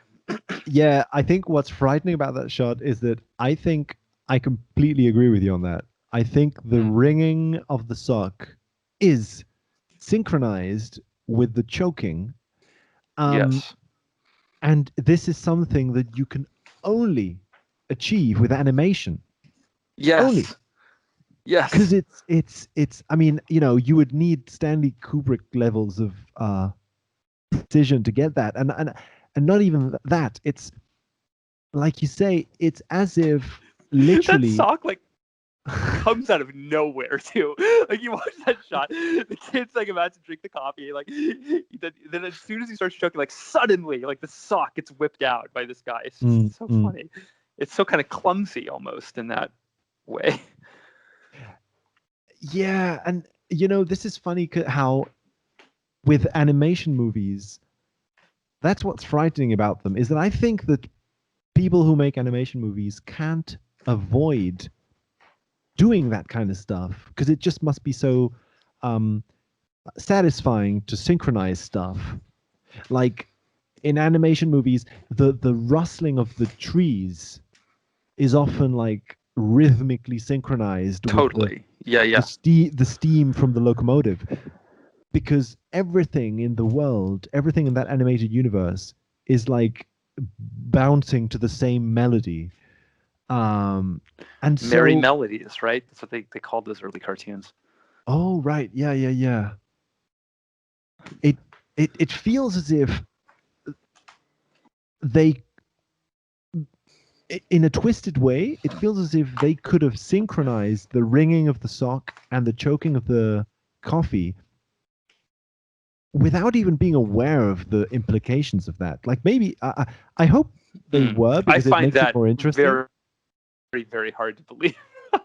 With that particular thing, it's a child getting choked, in this weird Yeah. movie. I don't know. Maybe you're right. I can see you being right, but wow, that's hilarious if there's that level of imprecision in the unconscious zones. Because what does that Mm-mm. mean about everything else in those zones? Bob just really putting a flux capacitor in there for no reason, just because he's like, Mm. fuck it. That'll be hilarious. Let's put this part of my other movie in. All right. What's going to get there? Yeah, Put it on the yeah. next one. Oh, I know. I'll just recycle this thing I did from Forrest Gump over here. Fine, I it love, works. See, like he's just lazy. Use like I the love same that. like few things like over and over again a million times. I've got my little Yeah. stencils here and they work for me. I'll just replicate this one scene 1,000 times. That'll be my movie. God, man. But like I agree. The implications of that are really fucked up because the ringing being synchronized with the neck choking is so animation perfect. It's so Yeah, just almost mathematically perfect in its yeah, rhythm yeah. that, like, what the hell? Why are You you can't doing? help but notice it. Like it's Yeah, it's yeah. so like, yeah. It makes you uneasy, right? You're like, what? Like, it makes the whole scene uneasy to watch. Well, it goes by Yeah. quick, so it is absolutely an instance of Zemeckis. It's as if he spliced a dick into the film or something. He's just Yeah. shown you something without letting you acknowledge that you saw it. Really, which Yeah. is it's kind of a nasty trick to do as a director, I think. So I have Yeah. to imagine that if you're doing that, you must be doing it for some reason, but maybe not. Maybe it's just some fucked up joke to him. Like, could be. It seems like Freaked was made that way. It's basically just a bunch of fucked up jokes. The thing is, though, that like Mm. his movies don't, they are deceived because they don't tell you that they're going to have subversive content in the subtext, really. This was a Disney movie. This is a Yeah. Disney movie. Disney produced it, right? I'm pretty sure that's true. Yeah. Yeah. It makes no sense. So this is a Disney movie that shows you like a scary homeless man like subliminally strangling a child, for apparently no reason, for no like earthly reason. Like you'd have to really think about the movie to like understand why the fuck that should be happening. Yeah. Yeah. Nah. No, it like it just it's such a I, it is so not the kind of movie that you would hope it would be from the poster. Like Yeah, it's such yeah. a nightmare. Like, It's so mean. Like it's a Christmas yeah, yeah. movie, and then it's like terrifies you. It's supposed to Right. it's supposed to be about Christmas cheer, but then it's this bizarre nightmare. It's funny. Man, and did you notice like there are many shots where the It almost camera is like he's just torturing children. Like he just wants to torture children. He just wants to make movies that will haunt little kids' nightmares. Anyway. well that see exactly I agree that because the film is making certain choices that are very threatening and scary.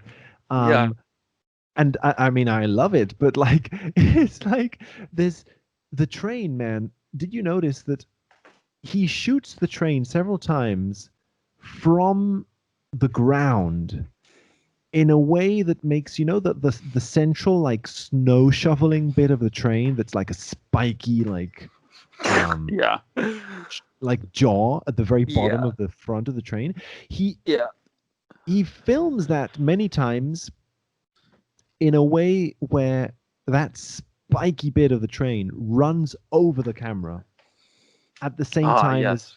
as there's some sort of like musical cue that makes you focus on that. Like the music does something that suggests, hey, you've just been run over by the train kind of thing. Right. And if it was a cute train, like look, the train just sort of collided into the fourth wall. That's cute. Yeah. But it's Yeah. such a threatening iron beast. Yes. It's really Totally. It's dangerous. quite scary. Yeah. Really spiky and like obviously it if you try to imagine yourself as the camera, if you empathize with the camera, it makes you flinch a little bit because it's a Yeah. painful like if it Yes. were a 3D movie, it would make you kind of like cower because like No, I spiky. agree. He does that a lot. He makes you feel like you're dead.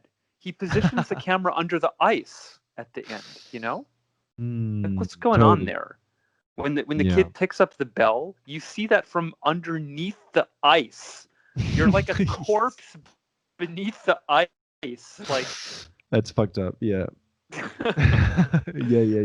And it's kind of echoing that shot that he does earlier where he submerges you into the paper of the book, like that the kid is reading. Like you see, like, which is a really strange thing to feel as a viewer. Like he's like shoving you into the geometry of the scene, like into the terrain.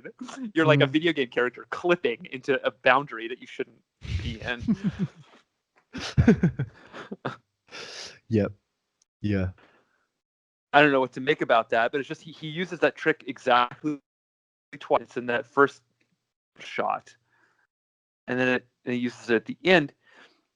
He always seems to do that. Like the first 10 minutes of his movies contain all the little visual like patterns that then he unfolds over the rest of the movie. But yeah, I think putting you underneath the ice is a chilling. Well, that's just it. It's chilling. It relates to the idea of freezing time, I suppose. That might be part of it. Oh, good. Nice. I like that. Like time slows down. Yeah. And you're focusing on the icy quality of that. Yes. Yeah. Yes. Okay, so and this is time slows down and bends into a circle. It seems to do both. It becomes all about clocks and other rotating, spinning things like the records and all of that. Okay, so shit. There are several things about that. First is that the movie is playing with themes of heat. And there's the radiator, there's the hot chocolate, the hot Joe, there's the fireplace. So heat. There's a lot of like hot. Yes. And the coal, the engine of the train. But then the whole movie is about going to the coldest place in the planet. Yeah. It has a weird union of opposites thing. It has this strange union of opposites thing. Yeah.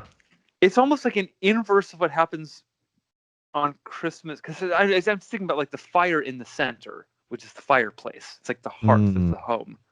And that's mm. where Santa appears. He appears in the center of the home, which is a flame. It also becomes like celestial then, because that's like the sun. So it naturally ties it into Nice. some like weird astrological stuff, maybe. Well, dude, I like. I'm just looking at the movie poster, Mm. and it's really striking because the one of the most striking parts of it for me is the light coming out of the train. It's just this Oh, enormous, totally. It's stupid like angelic. beam of light, which gets juxtaposed with the white light of the Milky Way above. Oh, right. It's kind of like comparing these two forms of light. There's like enormous white starry sky, It's funny. It and then really is yeah, structurally like an alien abduction movie. It has all the same beats. It's like rural fuck. houses, and then this like it's like a UFO comes and abducts all the kids, and it's like it's elves, which are like they're like aliens. I don't know. Oh man, you just gave me like real chi- chills saying that. It is totally an abduction story. It is, yeah. That's funny, but it's like a Jungian abduction story. Yeah, yeah. Uh, That's also a Christmas movie, like Zemeckis. right. So it's all Hurts my exactly. brain. It's all fucking same. Oh, Dude, I'm afraid to watch the new one. He just released a new movie on my birthday called The Witches. yeah. I saw. Bob Zemeckis released a Yeah. movie on my birthday called The Witches, in which 3 children get turned into rodents in some insane Roald Dahl extravaganza. I read the book when I was a kid. It's totally about witches that eat kids and torture kids. Mm, It's like that kind of thing. yeah. So, Oh man. and it got terrible reviews, which means it's probably going to be excellent. Oh no. Excellent in this terrible way. It's going to be maximally like vomitous, That's a good sign. Yeah. Yeah. Oh no. And it's CG again because he turns the kids into little mouse people. So it's going to be a lot of animation. Yikes.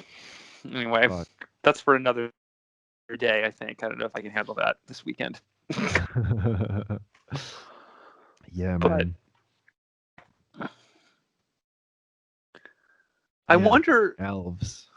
how many more films he'll make, Is he going to be one of those directors working into his like 70s and 80s and 90s, Or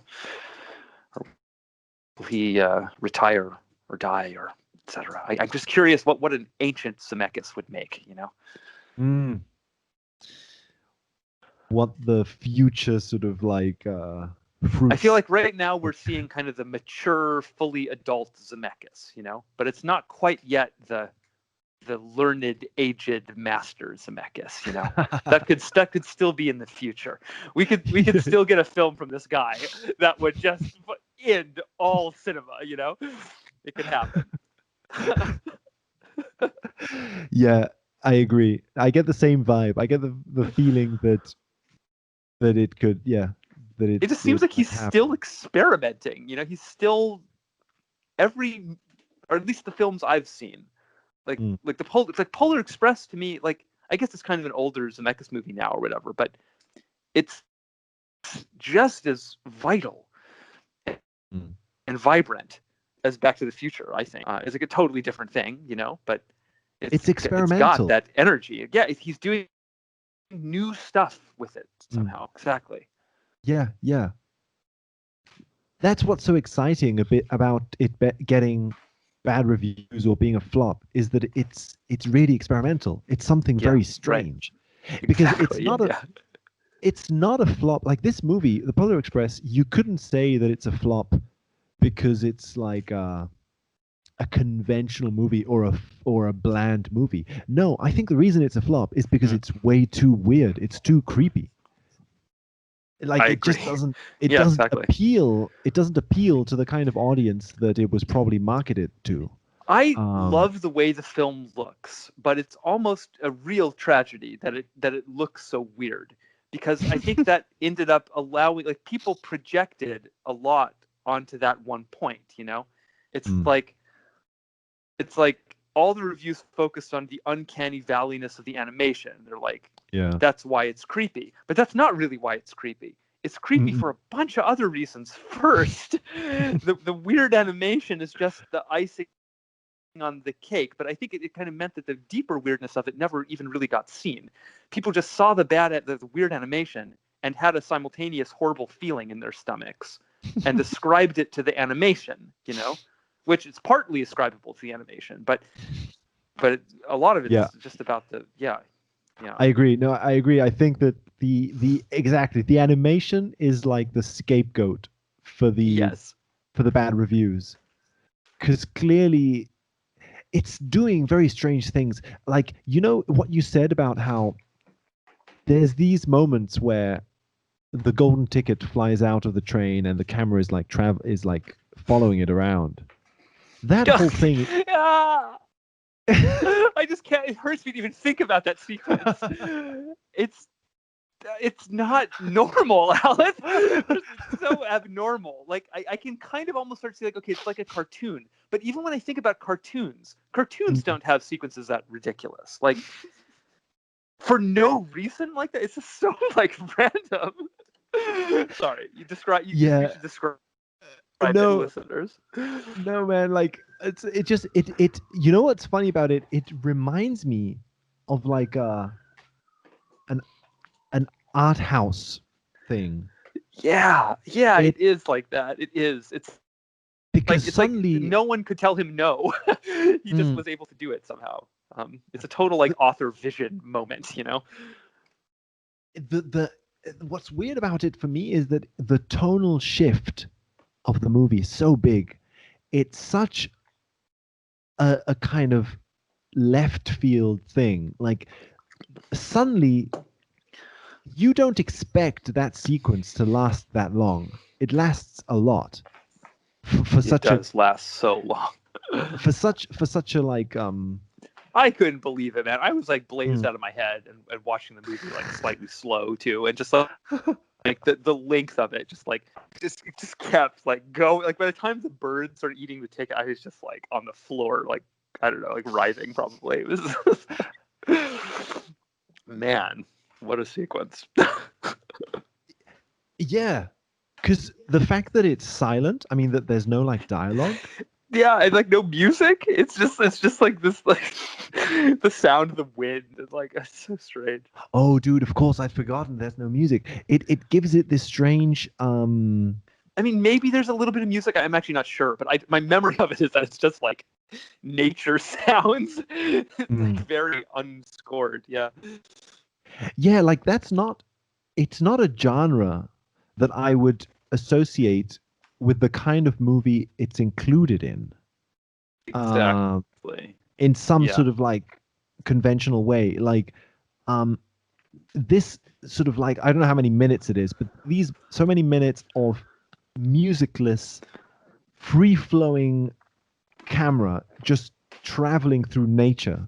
It's like Yeah. a weird like it reminds me of for some reason like I don't know like old like experimental Russian movies like Tarkovsky or stuff like that, which in a different way, in a Mm, slower way, mm. there's these I see what you mean. enormous Yeah. long just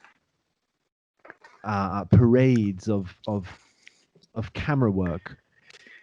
Everything just I don't know. blows open there, like the sense of scale, because you kind of think, like, okay, we're on this train now. Like, you've just gotten on that train, you know. Mm. He's just gotten you used to the look of those interiors, and like, no sooner have you kind of settled into this, like, little train world, and, like, the social dynamics between these kids, like, you get, like, blown into this out of body experience. You're, like, soaring through the clouds, and then, like, through the valleys and the lakes, and, like, you're with the wolves and you're with the eagles. It's like a spirit animal journey, and, like, it's just like, what is going on? it just loops back around. Like that blew me away. Like I thought that ticket was gonna like Oh, end up somewhere in nature, and then later in the movie they're gonna find it or something. But yeah. he immediately loops it back around to the train at like a closed track, and it's just Mm, we're back in the yeah. little space like again as if none of that happened. Like somehow Yeah. the ticket's back in the train, you know. And it sort of proves the invulnerability of the train. Like nothing can fall off this train. Yeah. And the magical connectedness of the ticket to Mm, each child, mm. which is a big deal, right? Because the ticket is where the lessons get punched, like the hole Oh, punch at the end. uh, And one of them says believe, right?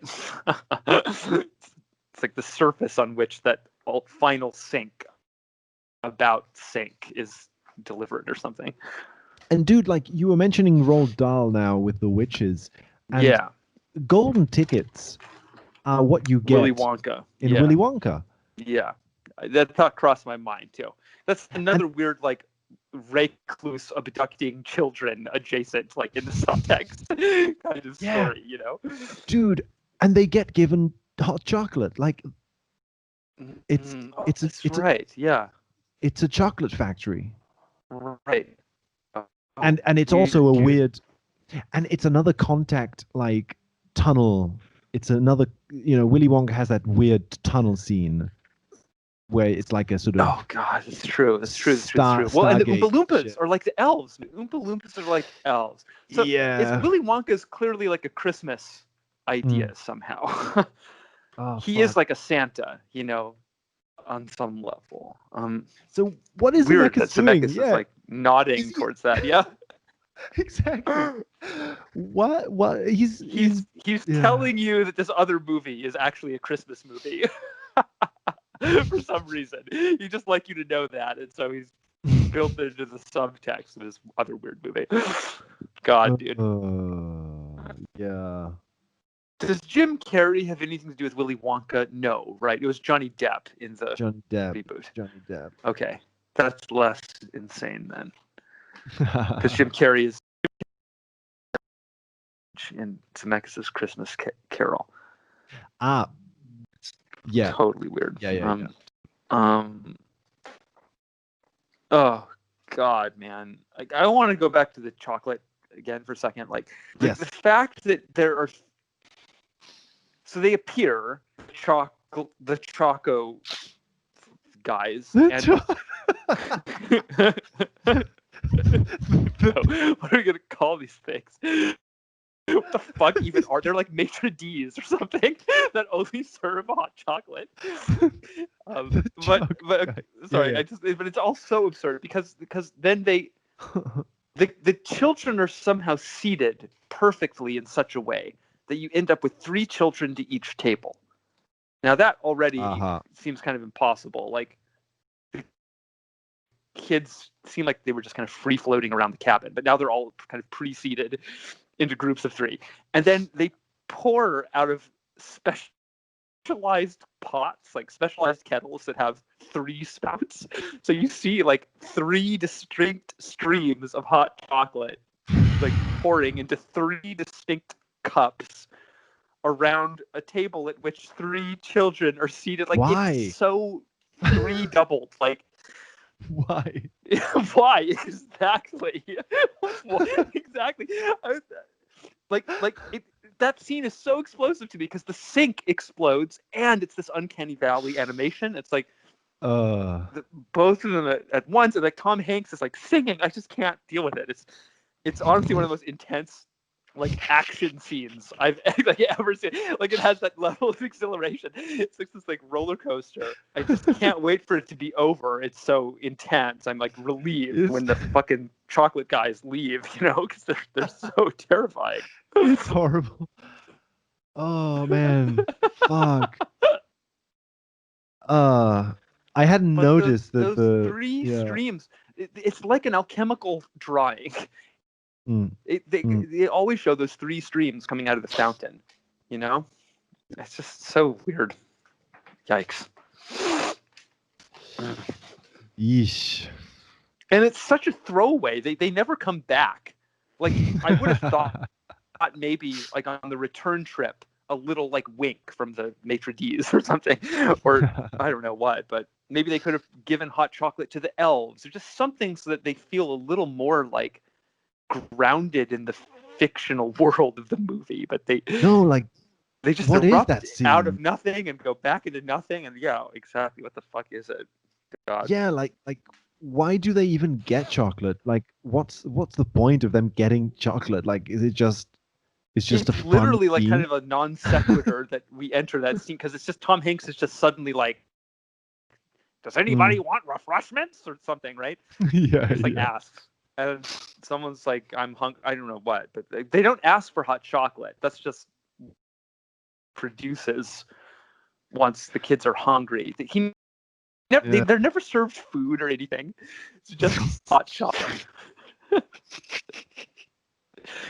And aren't the Uh, lyrics? They're like we keep it burning round the clock, always melting in the pot or something. It's like infinite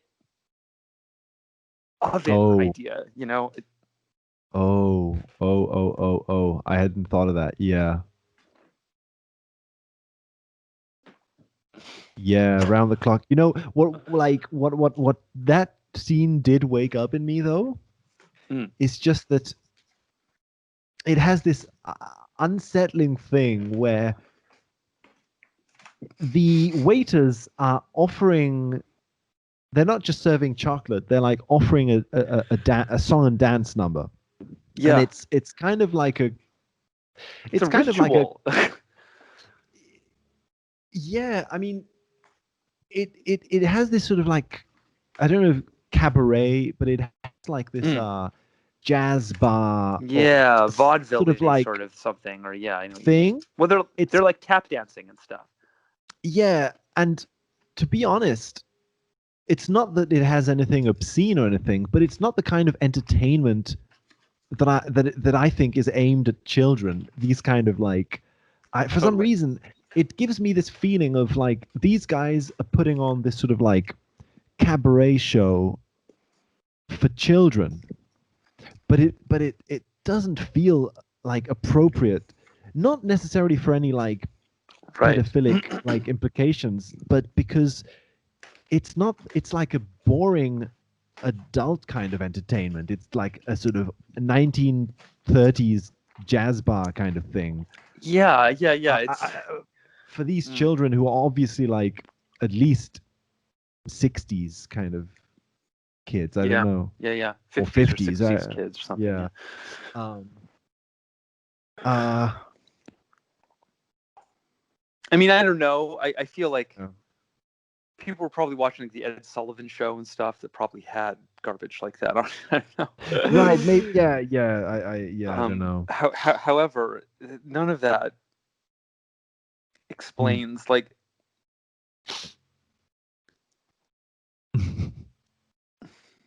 first of all, why aren't they elves? I guess Oh. Zemeckis doesn't want to reveal the elves until later or something. But they're clearly like some type of elf because they're cloned in a similar way. And I guess we just learned from this movie that elves are things that are just like weird copies of one another. They all have the same accent. They kind of like look the same, except for the Aerosmith one. It's terrifying. I love that one. That's horrible. That's such a sort of like early internet animation kind of. I know. I, Oh yeah. man. That was, I mean, I just have no idea. Things like that make me think that maybe Zemeckis really is more kind of tone deaf than we think sometimes or something.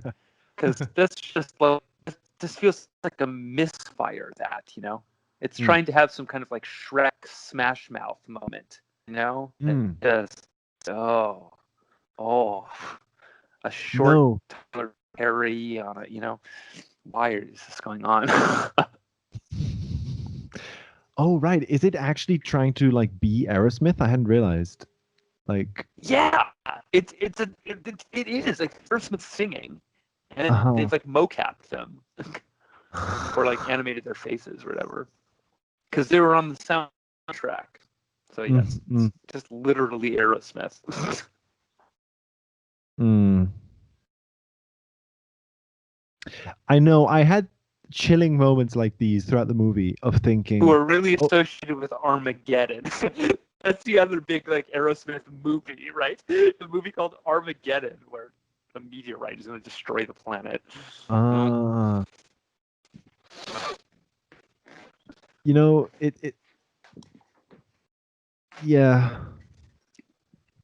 it feels sometimes like you say that there are moments in this movie that just feel like wow, this is a bad movie. Like this is a movie that is not achieving its goal. Like you say, like Yeah, it's trying to be like a happy Shrek kind of thing, and it's really not doing it. yeah. But then And it's there are not doing it so spectacularly that mm, we kind of think it must be on purpose. But maybe, yeah, I don't know. and Parts and of it and must be on purpose.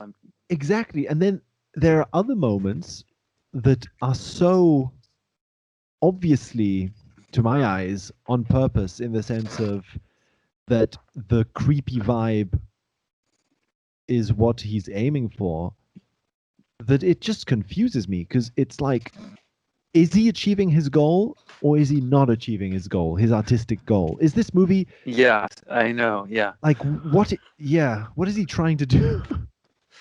um, Mm. Mm. the part of the dreaminess of this movie for me is that it has like a non-linear character in that it shifts tone so often. Suddenly, Yes. Yes. suddenly, like Billy is singing a And song. in a very jagged way sometimes. Like it Mm, can be very abrupt with those tonal shifts, you know? Not just that it covers a lot of ground, but it's very kind of like one, then suddenly you're in this Christmas song, you know? which reminds me of a dream. It's like suddenly, Yes. like, oops, suddenly you're in a new, like, the you're in a different Oops. place. Yeah. Totally. Yeah, yeah, yeah, Um, yeah. and like it's like it's trying out all It's these so different much movie genres. spaces. Just like moving through these spaces. Spatial, I don't know. It's like a it's like the most spatial movie ever. It's just this train, like it's like the whole thing is a ride. It's just like zooming you along track where it's going to show you all these things. Yeah. Oh, your internet is kind of It's almost like a crackly. haunted. Oh, okay, let me move over here. Is it better now? I maybe let's see. But yeah, it is like a haunted like train ride or something. I don't know if that's what you. Yeah, it's like a haunted house. Yeah. So Mm, it's a mm, Christmas movie, but then it's built like a haunted house, kind of. It puts you on this ride, and it shows you things that are surprising and jarring and a little cruel. Well, it becomes horror in the abandoned toy room briefly. That's really creepy. Zemeckis mm. shows you all the clown toys and stuff. You know what I'm talking about? Yeah, yeah, Like yeah, marionettes and stuff, and they kind of yeah. come alive or something. What exactly happens? But Yeah, and he tries to make like some comment about environmentalism or like recycling. It's also like this weird, oh like yeah, yeah, yeah, right. just this.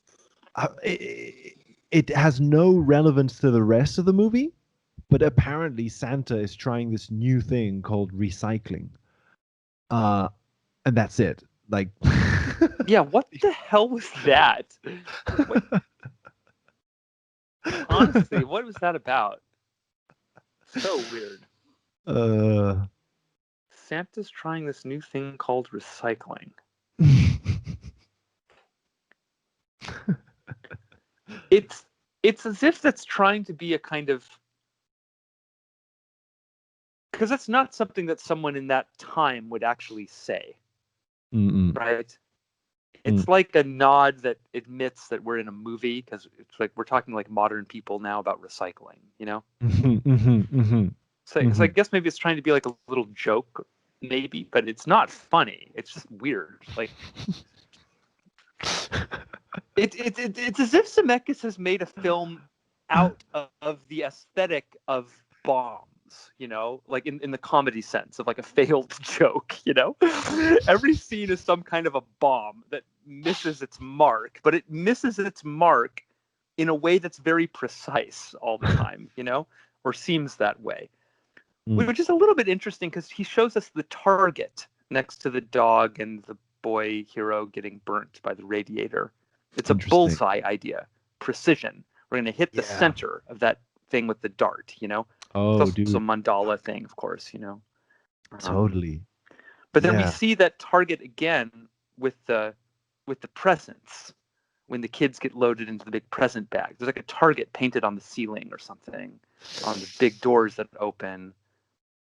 It's like a rocket launch, kind of, like so many weird overlays in that segment. But yeah, I don't know. It's like the idea of like missing the bullseye too, of like not hitting it, like, but in a way that's consistent or something.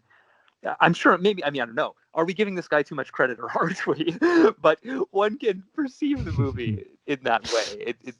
It can, because it's so kind of virtuosic with how persistently creepy it is.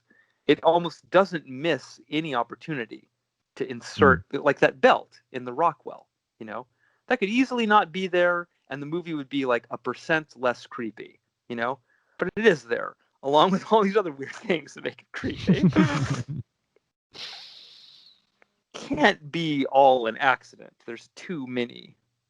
No, I agree. Things, Yeah, it's so nicely put together, so like rich in its like beautiful in a way. Like we're kind of making fun of it and stuff, but like because we have to, Yeah. But like it really is like crafted, It reminds me of like a great album where it doesn't feel like it has fat on it.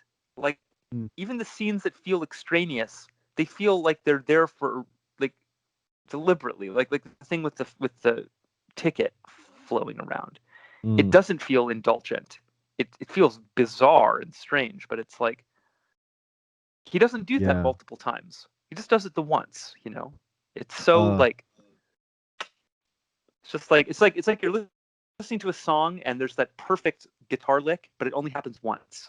I love that in music. Like wow, that's a hook. You could have made that the whole chorus, but like nope, we just reserved it for this one little part. It just makes you come back over and over again, Yeah. It's like that. I want to watch that scene again right now because it's just so wild. I'm like, yeah. Yeah, totally. It has this sort of prog vibe to it. Yes, that's exactly it. Zemeckis is like a prog director or something. Yeah, exactly. Where it feels, and I see, but that's what's so bizarre because this it echoes the train ride theme in that it's a linear path. You never run over the same territory twice. Like every moment in this movie is a linear progression from one room to the next room to the next room, and every room is this weird, fascinating like experience. That's part of what must contribute to its dream like feel, You're just moving from one sort of area to another in this and that either needs to rooms kind of thing. That's stupid because like that either needs to be intentional, and if it's intentional, it's like of artistic beauty, Yeah. I mean, it is anyway, but what I mean is like if it's intentional, like that's a really cool vision to consciously implement. Yeah. And if it's unconscious, it's like fucking Zemeckis is really vibing with some sort of Yeah, no shit, right? Unconscious kind of like, because because it's a Well, what are the two recreation. big trains like that he gives? There's like a time train and a dream train, basically. Those are like the two things. It's kind of telling you to put them together. Time, dream, dream time. Well, dream time, it's like an eternity idea. So it's always right there with him, it seems to me. It's like he'll give you a cinema metaphor, but really it's a metaphor for eternity somehow, like eternal pictures or something, you know? He'll give you these trains, but really they're about logical stuff. Question is, does he gravitate towards those things because he has an instinct for archetypal resonance that is intuitive and savant-like, you know? Or is it as a conscious thing? We probably just can't ever know without befriending him somehow or something. Asking him straight up. So, hey, Befriending Robert Zemeckis. when you show the homeless man strangling the child's neck implicitly, and just watch his face while you say that, you know? Like, is he going to agree with that? Will he allow that? It's like, yes, that's a thing I did. Or will he say, oh, hold on, buddy. I don't know what you're talking about.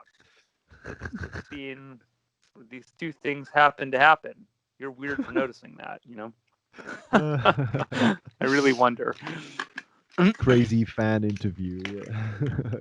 We need this. This needs to be like a show, like Synchead interview of like if only we had the money to just like pay the Zemeckis publicity team or whatever to make something like that happen. Dude, it would probably be horrible. Like, but in my mind, this would be like the greatest thing ever to have like a panel of Syncheads like grill like Zemeckis and Spielberg like at once or something in a room, cross examine them, you know? Yeah. We're gonna get to the bottom once and for all of why your movies are so weird. I'd love to talk to Joe Dante as well. He seems like he would be fun to talk with because he seems, out of all these guys, I don't know, I get the feeling that he's the most comfortable with being open about weirdness. I don't know why. Like in some interviews, I've seen him like, he seems to just, some of these other directors never talk about their movies that way in interviews. And Joe Dante, it's strange. Yeah, I don't know. Anyway, that's sort of like a sidetrack. No, I think I agree though. Zemeckis is interesting. I've watched interviews with him. He seems quite smart and all that, but there's something kind of I don't know how to say, like reserved or fatherly about him. Professional, maybe. You know, I never feel like he's really like he's open about the meaning of his movies and his themes and stuff to the extent that he talks about that stuff, you know. But he's not really like I've never heard him really. I've never seen him like have an emotional moment on camera or something, you know. Like sometimes you see artists, they get involved in what they're talking about. Like Zemeckis, I always feel like he's deliberately keeping some distance from the interviewers, and that can be for a million reasons, you know. People just don't like to give interviews, whatever, you know. But it is true. Like he doesn't quite open up, and Spielberg is just a different kind of problem. Like he just seems like he doesn't take his own movies that seriously, really, or something. At least not the ones that I take seriously. He takes Schindler's List seriously, but I think to him, Indiana Jones is still basically kind of like garbage. You know, it's like fun garbage that he made Harrison Ford and George Lucas. Yeah. It's hard for me to imagine that because it's so serious. Like it has Nazi stuff in it and all that stuff. But that seems to be his kind of his approach often. But then again, I think there's some reason. Maybe doesn't David have some info about Spielberg being involved with Kabbalah? And I don't know. So right. I don't know. Yeah. Just speaking strictly in terms of like the forward-facing public interview face of these guys, you know. I agree. Joe Dante seems the most kind of openly artistically oriented or something, if that makes sense. Something like that. Like, I feel like he would not Spielberg be... and Zemeckis are making blockbusters. They're making huge $1 million movies. And Joe Dante kind of is doing that, but not really. He's not at that same A-level thing. So Yeah. I feel like he gets to be a little bit more of an author for that reason, stupidly, you know? Yeah. You know, what you're talking about Zemeckis being like reserved and like fatherly or professional, made me think again about the know-it-all character. Yes. Because I was thinking that a role he serves in this movie somehow is that he represents disbelief in a certain way, a sort of left brain. He does, yeah. He's a rationality. Left brain.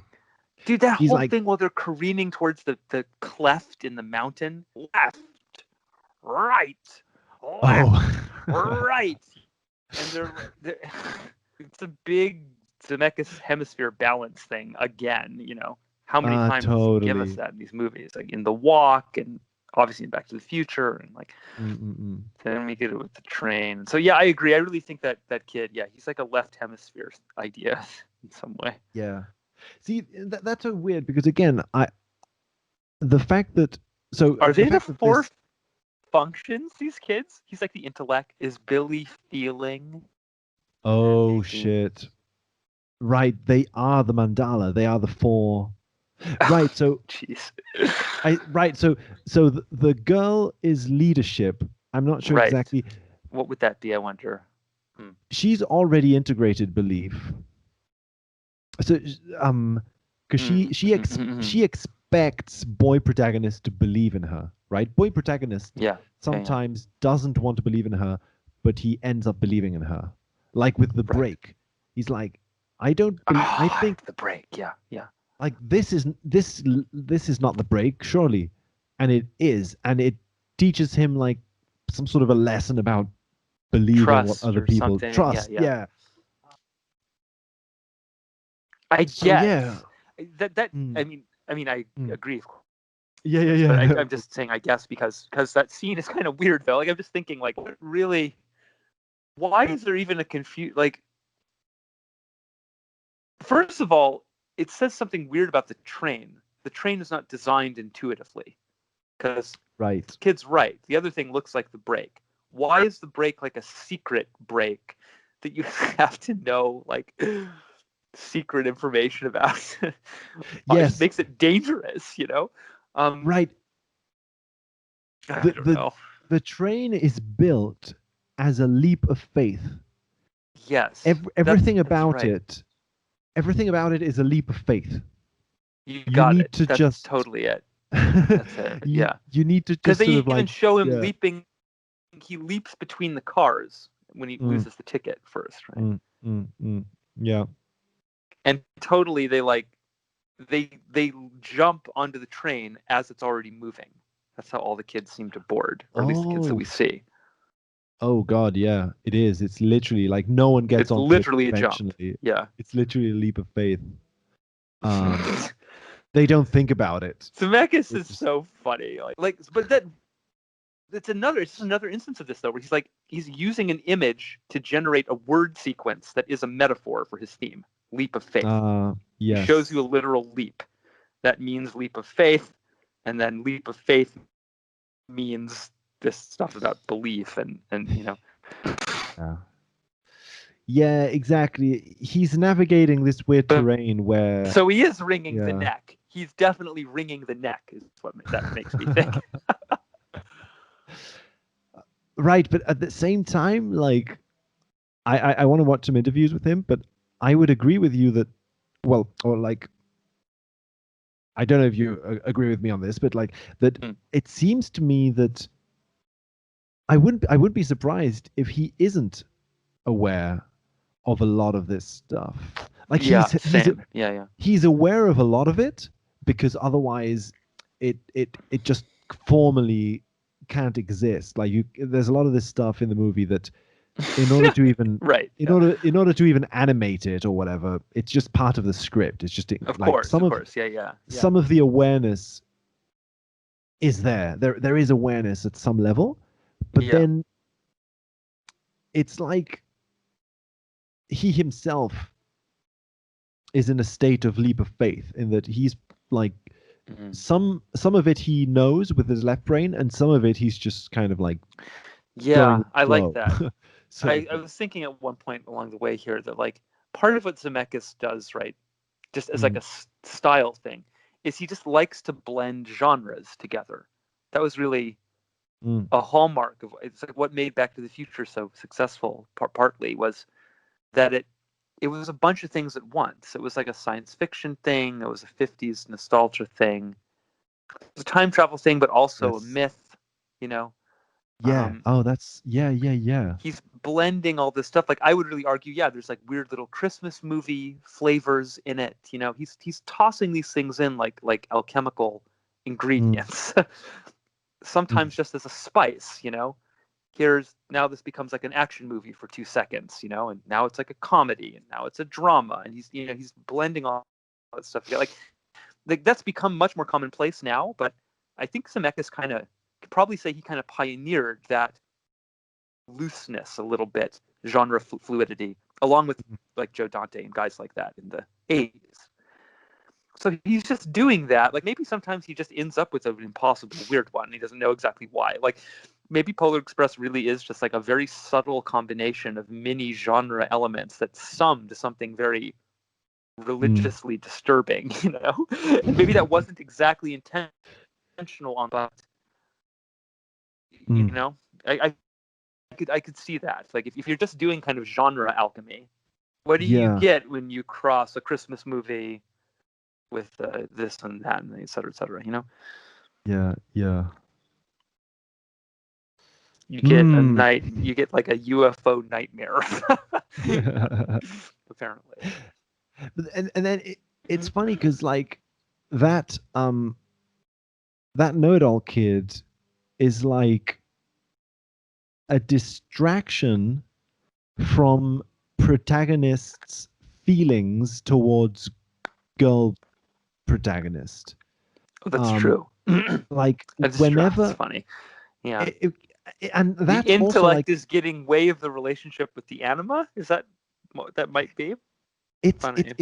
it feels that also gives it this weird dreamlike aspect because like he gets onto the train and obviously like the girl is smiling at him and then this guy just starts talking to him and like Yeah, it's an interruption right away. it's an It's true. interruption, and the problem is that because he the protagonist has already shown signs of kind of not wanting to deal with this whole girl situation with like feelings, Yeah, um right.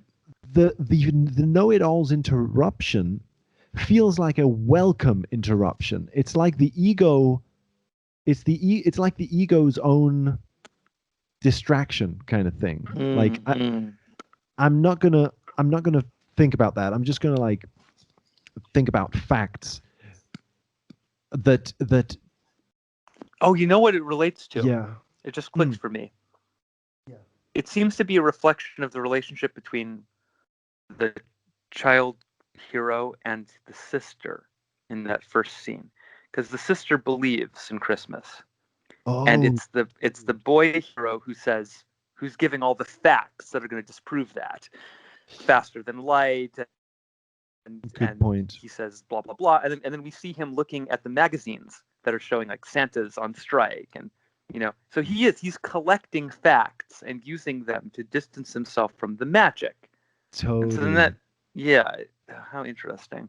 Totally right. He has his own little weird like collection of newspaper clippings, like a sort of conspiracy Yeah, yeah, yeah, newspaper yeah. clipping thing of like facts that prove that Christmas doesn't exist. Um, and Has there ever been any kid who actually did such a thing? This is so funny to me. I love it exactly. Yeah, and then it's strange because sister is voiced by the same actress who voices his mother. I think there's like a Really? Oh, wow. yeah. Why? That's Exactly. you had one why, and now I have another why. Your why was in Yeah. reference to the threes in the chocolate room. My why is in reference to this. Zemeckis using the same actor for multiple roles for a reason, but maybe it's for a reason. Wink, wink. Like that is such a disturbing subtext to this movie to me that Mm. everything is Tom Hanks. Like that's just another nightmare choice. You know? Ugh. And yeah, and the problem with that as well is that according to IMDb, and I would love if the Mm. credits for the movie were the same, the sister is credited as Sister Sarah, which is such a like nun, like Yeah, religious way of Sister Sarah. Wow. Sister Sarah. It's Sister Sarah and Mother are the same God. actress, which is obviously like some sort of like a Yeah, that's yeah, insane. um, like Mother of God thing, and um,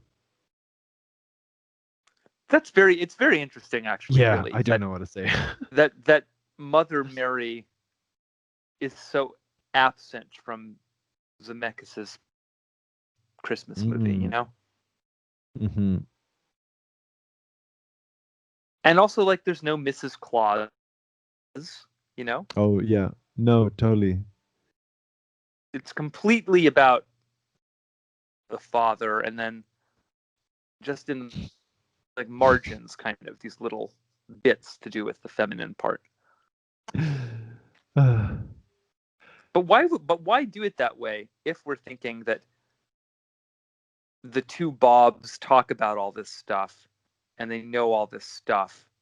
If it's deliberately a Jungian movie, Yeah. Zemeckis must know that a big part of Jung's thing was restoring the feminine to, you Hmm. know, why is it missing that other half? It's not properly alchemical in that way. Ultimately, Hmm. we're missing the female half of the godhead at the end, you know. Yeah. And anyway, Bob Gale gives us a movie that's all about the anima. So it seems like Bob Gale follows up Back to the Future, which had kind of repressed feminine stuff, by exploding the feminine out into like a kind of a whole movie about an anima projection, you know. But Zemeckis doesn't. He sticks with these masculine things largely. Like even in his movie that's about a female sci-fi protagonist, it's still about Jodie Foster's father in that thing. Mm, It's like yeah. Yeah. the mother is nowhere to be found, and it's a single dad scenario in that Yeah. story, I think. Now, again, it's like that's another thing. He's adapting that from Carl Sagan's book. You know, Aha. choosing what to adapt as well. He could have adapted some other Christmas story. There's plenty, you know. So, Yeah.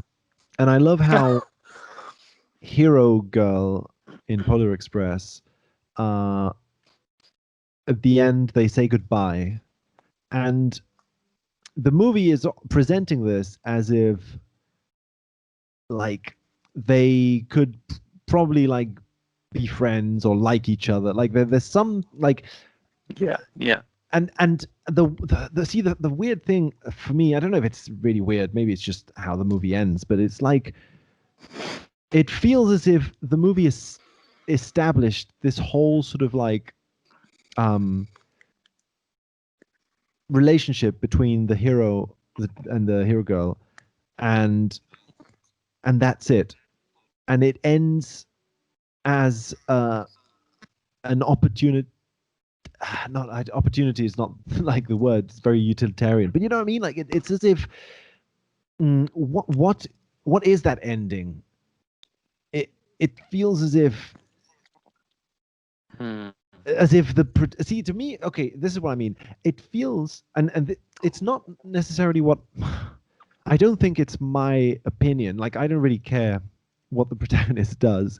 It's just that the movie seems to present this as a quote unquote mistake, as if the girl protagonist and the boy protagonist like could have like maybe it's the 50s, but they could have like exchanged postal addresses or something, or like I kept see in what you touch mean. in Yeah, some yeah, way. yeah.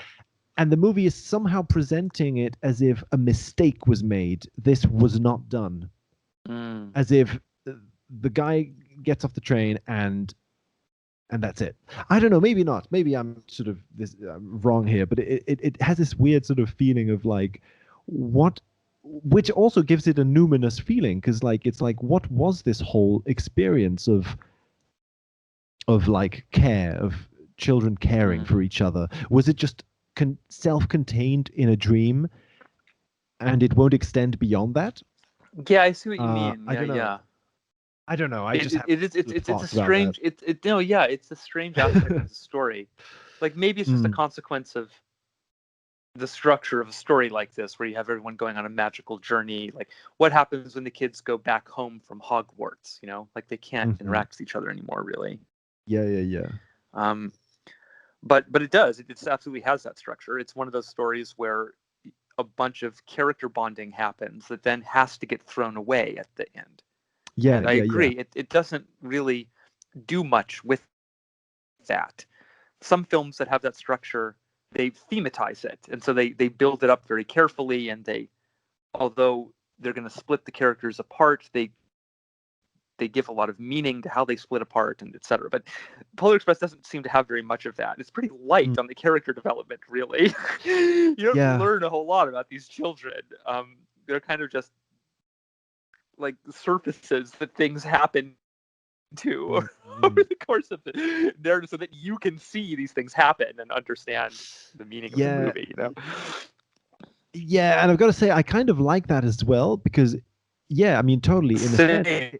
it's It's part of its weird vibe.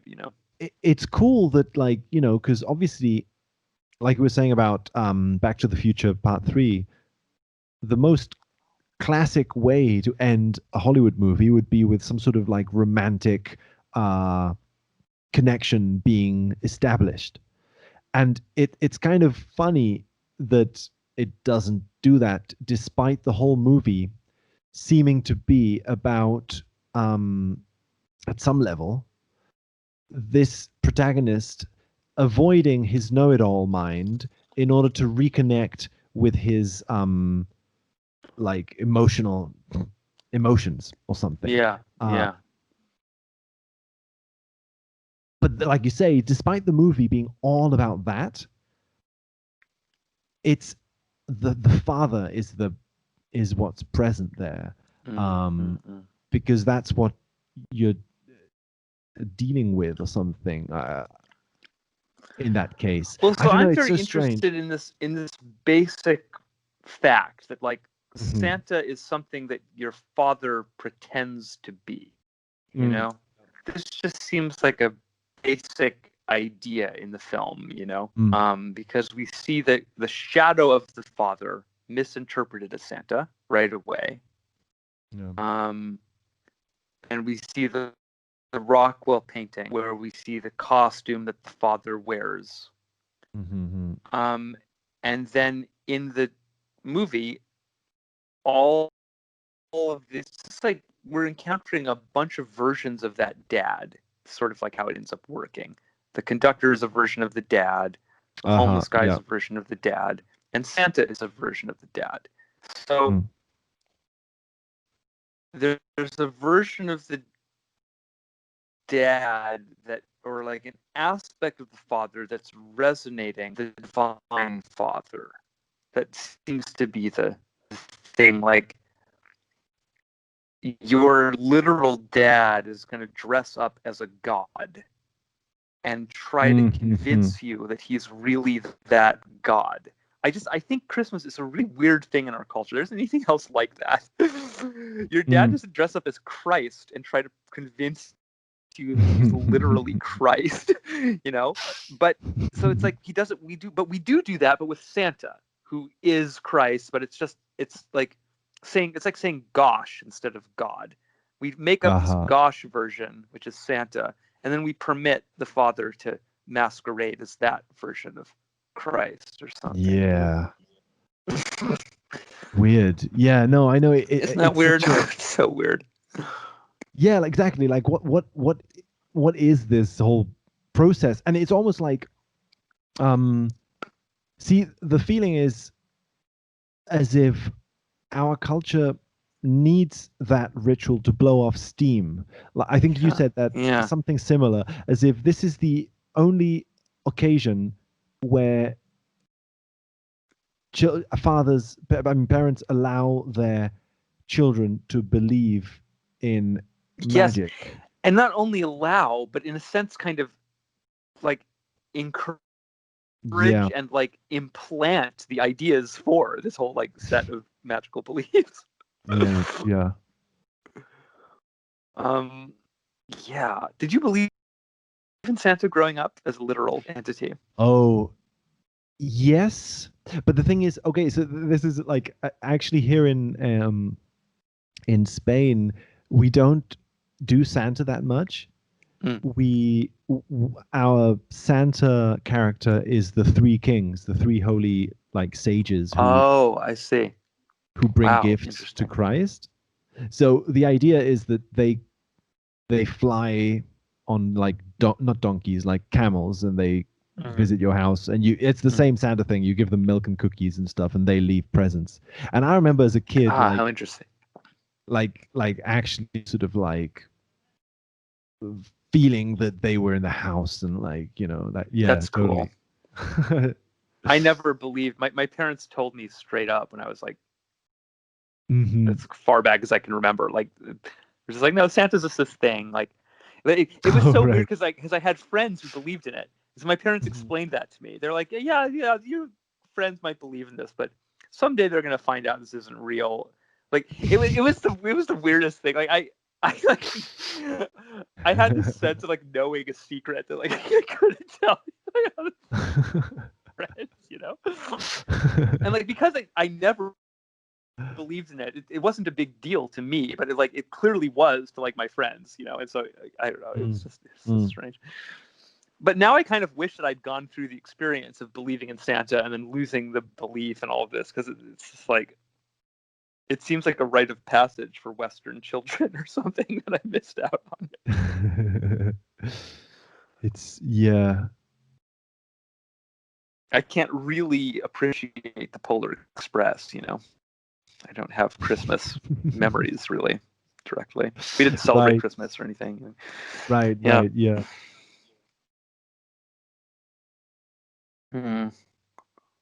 Well, I'm kind dude. Oh yeah. Sorry, say. I was about to say I don't think I can think anymore about the Polar Express, but I can think about one last thing about the Polar Express if you want to do a final topic here or something. Right. No, I just wanted to bring up that Sister Sarah and Mother are motion captured by Leslie Zemeckis, who is his wife. No. And no, that's so weird. Why is the protagonist? Because the protagonist would be a stand-in for him, for his ego, I suppose. I would suppose. I don't know. Yeah. But then okay. Anyway, I have to be honest. I have plenty more to say, but I think that we could probably like. Me too, but yeah. Yeah. Let's. We can. I need to have some kind of afternoon here. I've got to like eat and. Yeah. Before. Yeah. Let's talk about it again or something. Yeah, we'll just do a whole sequence of podcasts about the Polar Express.